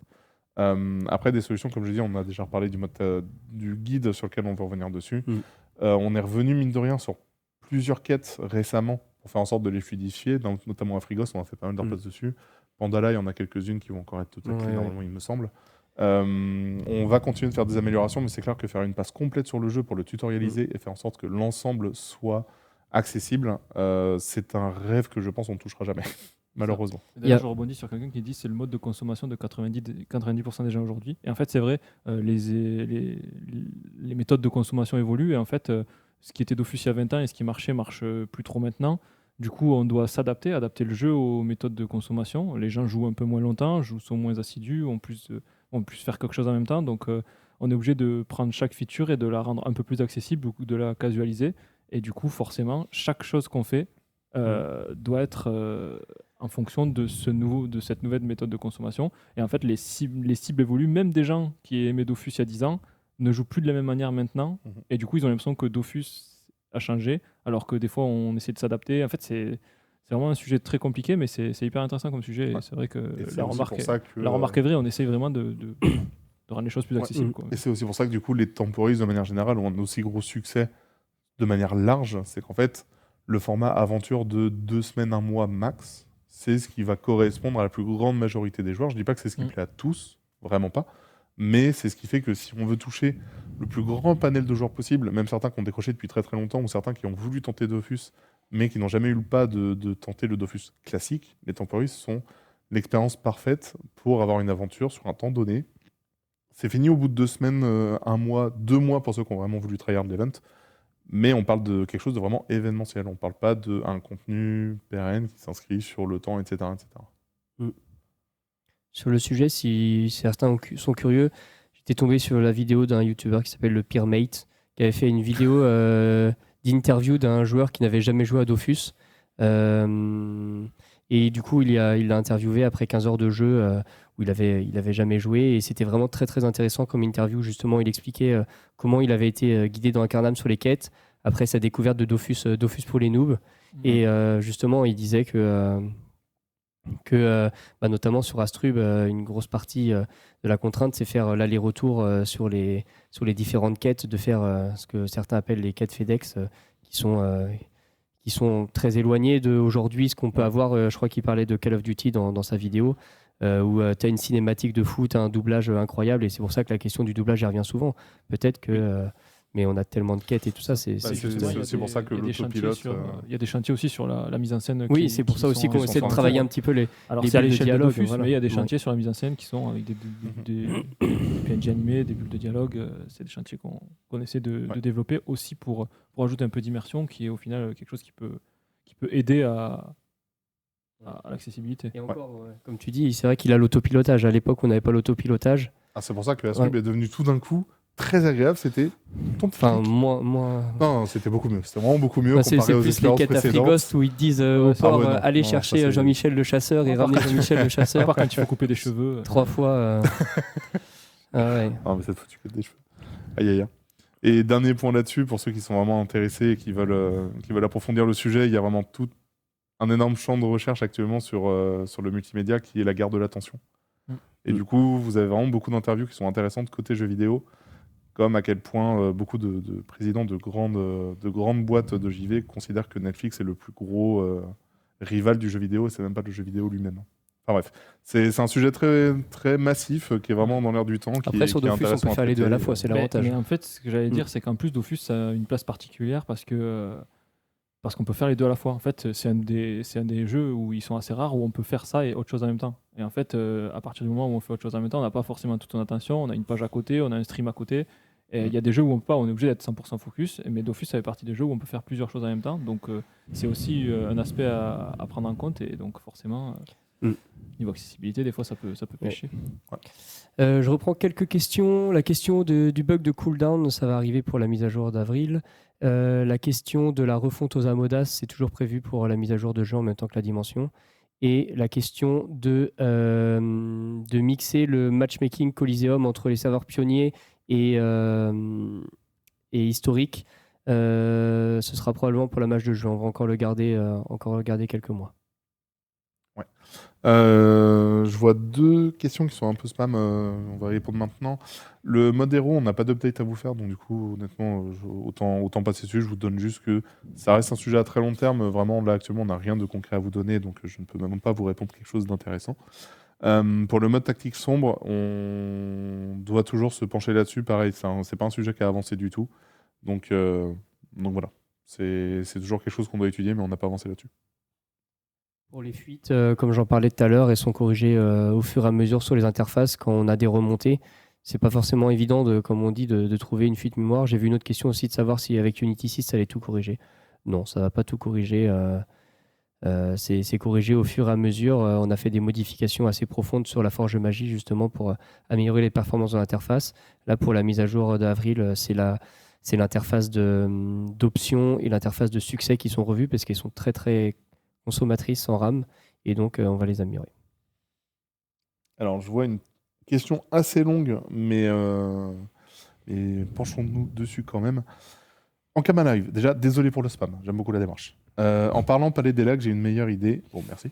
À développer, que diriez-vous de supprimer les maisons de Dofus et de focus l'amélioration des havres-sacs avec énormément d'améliorations droppables et non achetables, extensions, ateliers de métier, enclos intégrés, etc., etc. Le tout en ayant un taux de drop faible pour dropper ces améliorations à travers des boss mobs comme Parangon ou même des quêtes. Faut détailler, mais globalement, voilà. En fait, c'est une idée qu'on s'est déjà posée, honnêtement, parce que les havres-sacs, par rapport à ce qu'on connaît sur, par exemple, le Wakfu, on sait que c'est que la surface de ce qu'on pourrait techniquement faire. Mais c'est un deuxième très gros sujet que serait la fin des maisons, typiquement. Et en fait, il faut savoir que ça, on découvre un petit peu quand on rejoint le projet, mais en fait, on s'y fait à la longue, malheureusement. Mais c'est que, par exemple, le socle technique des havres-sacs n'est pas très enclin à être amélioré facilement. Si on voulait vraiment se repencher dans les havres-sacs et faire en sorte qu'ils soient beaucoup plus personnalisables, qu'on ait beaucoup plus de gameplay dedans et tout, en fait, il faudrait les refaire quasi de zéro. Et je sais que vous entendez ça souvent sur le projet, et ça nous frustre, nous, autant que vous, honnêtement. Mais du coup, rendre les havres-sacs beaucoup plus personnalisables, pour le moment, c'est vraiment pas notre prio. Par contre, il y a des choses que l'on souhaite faire, par exemple avec les guildes, ou avoir du housing et potentiellement un havre-sac entre guillemets de guild, mais en tout cas un hall de guild qui soit personnalisable. Là, c'est quelque chose qui nous permettrait de faire une nouvelle feature en partant déjà de zéro, donc en ayant un socle technique qui soit déjà plus clean, et rajouter des choses qui puissent permettre de remplir les guildes et du social, etc., etc. Donc du coup... non mais cool, tu n'as pas eu les bons arguments, c'est pas passé. Pour donner un exemple sur le havre-sac, c'est pour vous expliquer un petit peu comment marche un thème de havre-sac. Eh bien, il faut savoir que du coup, c'est un cadeau invisible que vous avez en attente et que vous ne pouvez pas récupérer. Et du coup, à chaque connexion, on dit est-ce que tu as ce cadeau invisible qui est thème de machin? Et du coup, oui, bon, bah d'accord. Bon, bah d'accord, tu as le droit de l'afficher. Voilà. Et du coup, vous avez, sans le savoir, plein de cadeaux en attente qui sont des thèmes de havre-sac qui sont cachés. Et c'est comme ça que ça a été fait. Ouais, les joies d'un jeu qui a 20 ans et de choses qui ont été faites il y a longtemps et qui, forcément. Ah, puis c'est d'autant plus frustrant, c'est quand même sur les havres-sacs, je me souviens en avoir discuté avec leur coach, je sais plus quand, il y a peut-être un an et demi maintenant. Mais en fait, ce qu'ils avaient eu le temps de livrer à l'époque, c'est même pas un quart des idées qu'ils avaient en fait sur tout ça. En fait, oui, sur les havres-sacs, par exemple, très très tôt, même dans le design de l'époque, ils avaient pensé à mettre les enclos dedans.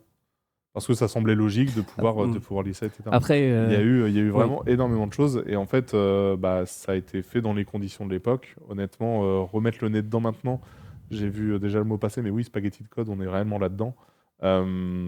C'est pas un bonheur que de retoucher à ça, clairement. Mais alors, pour donner un peu de contexte sur ça, c'est qu'en fait, les thèmes, ils sont interserveurs. Et on n'a pas, ou à l'époque, on n'avait pas de moyen de donner une donnée à différents serveurs. C'est pour ça que ça passe par un cadeau. Donc, il y avait une raison. C'était pas non plus juste pour le plaisir de faire un cadeau invisible. Système D, comme j'ai vu. Système D. J'ai vu une question passer sur les... C'est vrai que je ne suis pas rentré par volonté pour essayer de garder un peu quelques surprises sur le changelog. Mais il faut savoir que du coup, les compagnons pourront jouer beaucoup plus rapidement suite à la mage, la prochaine. Oui, ça va faire du bien. Voilà, en effet. Ça va être... disons qu'ils n'avaient pas les avantages des classes actuelles, donc pouvoir spammer les sorts, donc là, ça pourra aller beaucoup plus vite.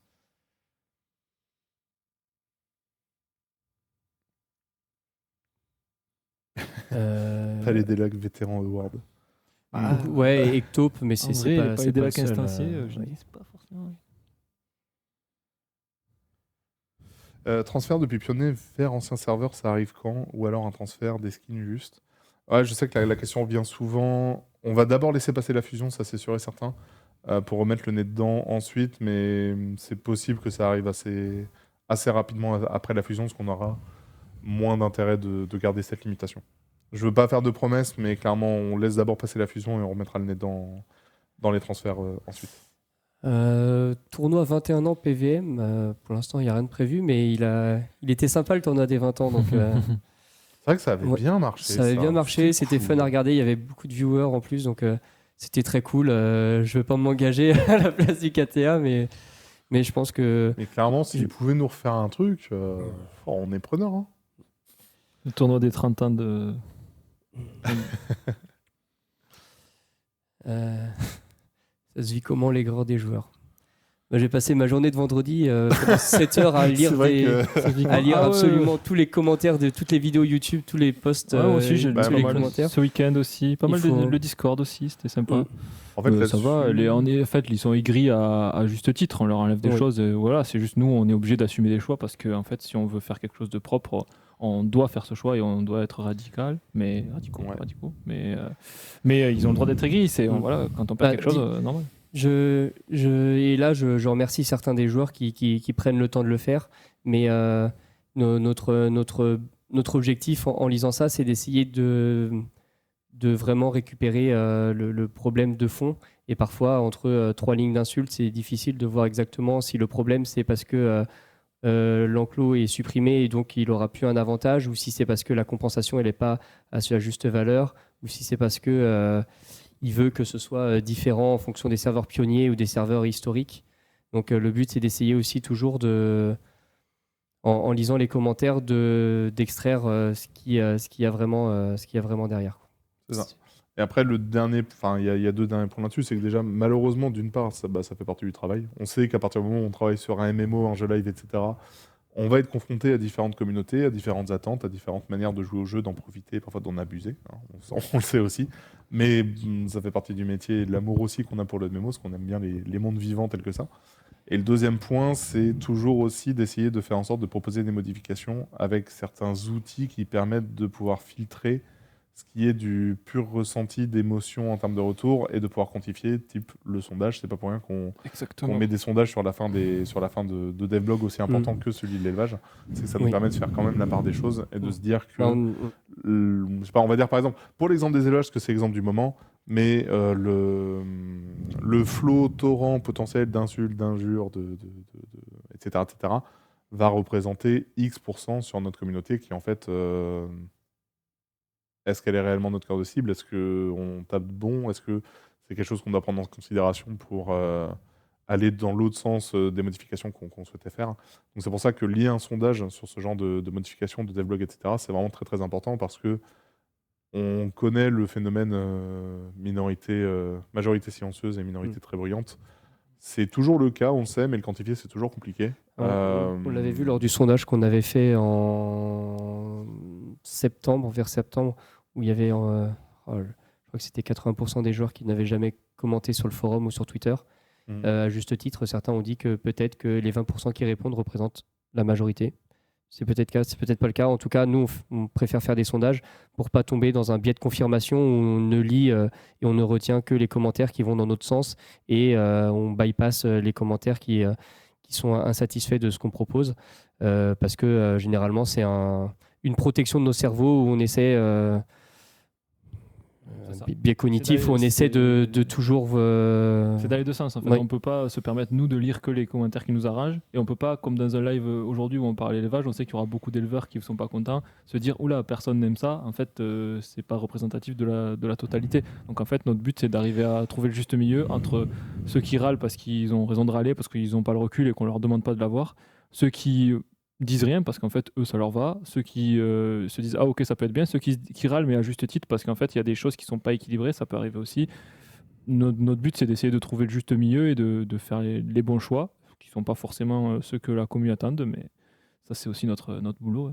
C'est ça. Et le tout dernier point, et ensuite on peut passer sur autre chose, c'est qu'il reste toujours quand même normalement un socle commun, que ce soit entre vous et nous, peu importe les types de retours que vous faites, c'est juste la passion que vous avez pour le jeu. Et c'est aussi ce qui nous permet en général de pouvoir passer à peu près outre une partie des insultes, pas toutes, mais une partie des retours. C'est juste qu'on sait tous que, de manière générale, que quelqu'un prenne du temps de nous formuler un retour, qu'il soit extrêmement négatif ou extrêmement positif, ou parfois qu'on n'ait aucun retour, il reste qu'il y a quand même juste de la passion et de l'amour pour le jeu, et ça reste, Bien sûr. ça reste le plus gros marqueur qu'on a au niveau de la communauté. On cautionne pas les insultes quand même. Ah, loin de là. Loin de là. Et typiquement, dans le Discord des éleveurs, vous êtes quand même pas très mal. Hein. Mais bon. J'ai mis quelques sujets que j'ai vu passer sur les pare-chocs de caractéristiques. C'est quoi la tendance qui se dégage? C'est principalement... c'est environ 40% sur répartition sur plusieurs features et 30% sur les doppels. Sachant que nous, de base, on avait une préférence sur la partie répartition sur les features, dans le sens où ça permettrait donc à chaque personne, suivant son activité dans le jeu, de pouvoir trouver une méthode d'obtention de ces parchemins de caractéristiques. Et comme l'a dit Cool dans un live qu'il a fait il n'y a pas longtemps sur le FOMO, non? T'as pas parlé de FOMO dans un live Si, un live, on a pas C'est fait. là, parce que vu qu'on parlait de Back to Rush, c'était le sujet oui, ça doit être principal. ça. Ouais, on a parlé de FOMO déjà. Ouais. Oui, et les doppels ont un peu ce biais-là. Ouais, ça dépend comment ils sont amenés. Quoi. Ouais. Si c'est une quête journalière qui force à avoir une récompense, c'est du Donc FOMO. pour l'instant, on privilégie plutôt de partir sur une répartition dans différentes fonctionnalités, donc C'est ça. que ce soit via les... En tout cas, on va pas juste enlever les parchemins et les mettre nulle part. On va forcément monitorer les besoins et la production et voir à quel point on a besoin d'en rajouter quelque part. Oui, et c'est vrai, on peut pas cacher que les doppels actuellement sont pas forcément les plus utiles. On va pas contredire ce point-là, mais revenir comme ils étaient avant, pas sûr que ce soit la meilleure solution. Bon, j'en lis un sur les PSI, mais du coup, sur les songes infinis, mais du coup, c'est un premier appel à l'aide. Papino, je suis étage 2300 en songe. Tu veux avoir comme pour les éleveurs. Faut savoir qu'on est vraiment au tout début de la réflexion sur les songes infinis. Il y a quand même des bases qui sont vraiment très intéressantes qui sont posées, mais c'est aussi pour ça que c'est ce que je disais un peu plus tôt. Ça va être important qu'on puisse échanger avec des joueurs, dont des joueurs qui ont grimpé énormément d'étages, pour faire en sorte que si on met une nouvelle formule en place et que si cette nouvelle formule appelle à un reset de progression, les joueurs qui ont autant monté ne se sentent pas floués sur le fait d'avoir un reset. Ah, vous inquiétez pas, c'est pas moi. Mais c'est un potentiel reset. Je ne peux pas dire s'il y en aura un ou il n'y en aura pas. Ça, je ne sais pas encore. Le concept n'est pas suffisamment avancé pour qu'il y ait eu de décision de notre côté, enfin en tout cas à ma connaissance. Mais c'est aussi pour ça que, comme je disais, pouvoir consulter et échanger avec des membres de la communauté qui sont des très gros joueurs de cette feature-là va être très important. Comme on a communiqué avec des très gros joueurs des éleveurs qui avaient des enclos et qui nous ont dit ça fait mal, mais on comprend. J'ai vu plusieurs questions passer sur le sujet des émotes et des finishers. Donc les intégrations sont encore en cours, donc elles ne sont pas buggées, c'est juste qu'elles sont en cours de finalisation. Donc ça arrive progressivement. Il y en a des nouvelles qui arriveront pour la mise à jour.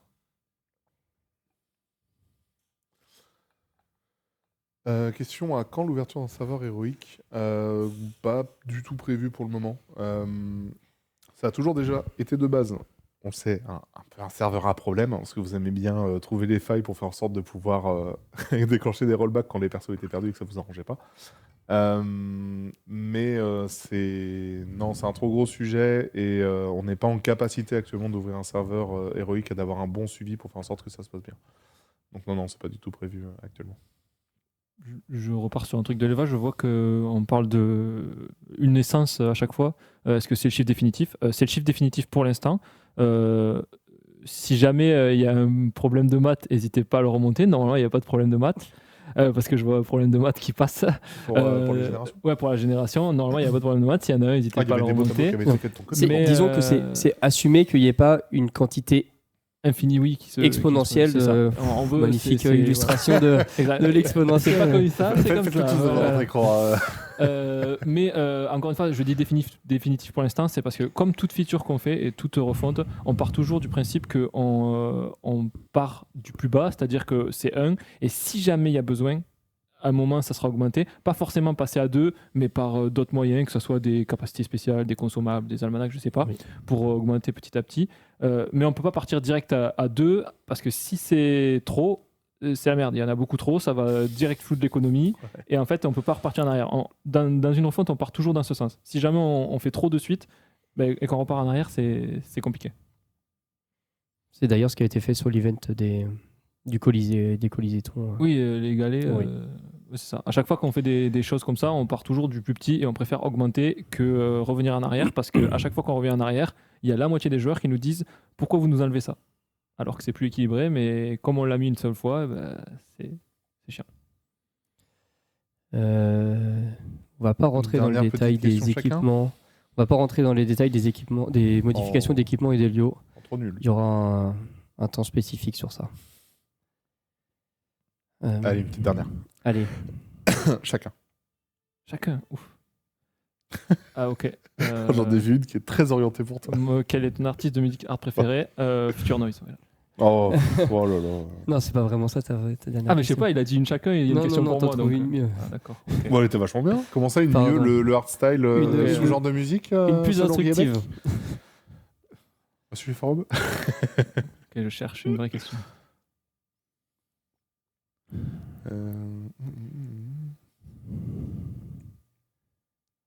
Allez, La capture de mob pour les OSA. Alors pour les OSA Modas, il y a en effet bien une refonte qui est prévue pour la mise à jour de juin du coup, pour la dimension divine. Pour le moment sur le concept, si je ne me trompe pas, on n'est pas en train de modifier le fait de pouvoir capturer des monstres, etc. Par contre, on est en train de faire des changements, là c'est un peu spoil, mais des changements assez en profondeur sur la gestion des invocations.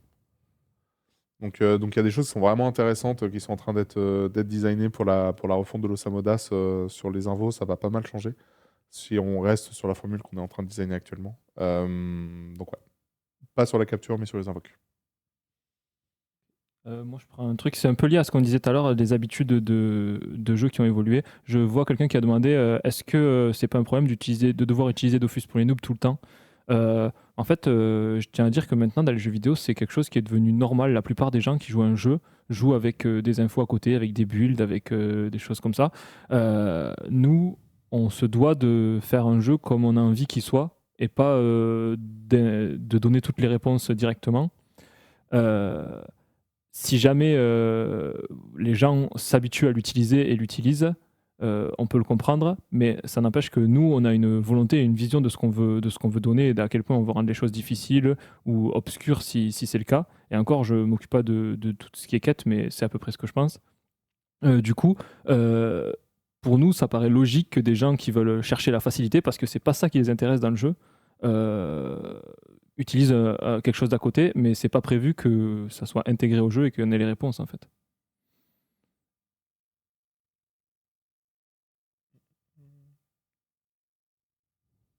C'est du coup moi qui reste. Le mot de la fin, Riebeck. J'ai envie d'en prendre tellement, je sais pas. Oh non. On va y aller, nous. Le correctif du cooldown, c'est pour la mise à jour d'avril. Les Ça, t'as serveurs répondu à ça, tournois Riebeck, ne devraient pas tarder à réouvrir. Il n'y a pas de refonte Zobal ou Ginac de prévu. En train de tricher. Mais ça, c'est. Mais, Mes 4 réponses, elles ont été plus rapides que votre réponse unique. Sur le drop rare, il n'y a pas de modification non plus. Il y a quelques Il y a pas de modifications sur les modif, recettes. Mais on souhaite en mettre un petit peu dans la dimension divine qui arrive. Oui. Les news sur Et- les Nirusor. Allez, j'en prends une J'en prends une dernière et ça, c'est une vraie question. Mais même si je suis pas très satisfait de la réponse, mais je vais pas pouvoir vous faire autre chose. Ah. C'est la question sur super dernière question. sur les Ah ouais. pépites et les AVA, parce AVA. que le sujet est beaucoup revenu. Je l'ai même mis dans notre récap des retours qu'il y a eu, puisque le retour était beaucoup revenu, de dire bah là vous attaquez la mafia, je vais reprendre les termes, la mafia de l'élevage, et Oh, vous la attaquez mafia. pas la mafia des pépites, qui elle aussi génère beaucoup de kama. Et bien sûr on est conscient et on en a connaissance. Donc là pareil, on réfléchit. Il y avait un sujet qui avait été lancé sur ça début janvier. Malheureusement, on a fait plutôt le choix de prioriser le sujet des galets, donc qui était à ce moment-là très très remonté par les joueurs. Donc à chaque fois, ça demande du temps de réfléchir à la feature et aux modifications. Donc c'est toujours quelque chose qu'on prévoit de modifier, mais ce ne sera pas pour la mise à jour d'avril. Voilà, réponse pas très satisfaisante, mais au moins vous savez. Ça a été un choix purement côté Bravo. prod. Ouais. Et je l'admets, hein, parce que c'est de notre côté que ça s'est décidé, qu'en effet, on vous a estimé que les galets posaient un plus gros problème que les pépites à l'instant donné, surtout sur les serveurs pionniers, quand la plupart des galets ont fait plus 30-40% du jour au lendemain avec la fin du back to rush. On a préféré tacler ce problème au plus vite plutôt que de s'attaquer aux pépites. Donc ça ne veut pas dire qu'on l'oublie, mais oui, comme dirait Yebec, malheureusement, on a dû faire un choix côté prod et on a préféré attaquer les galets.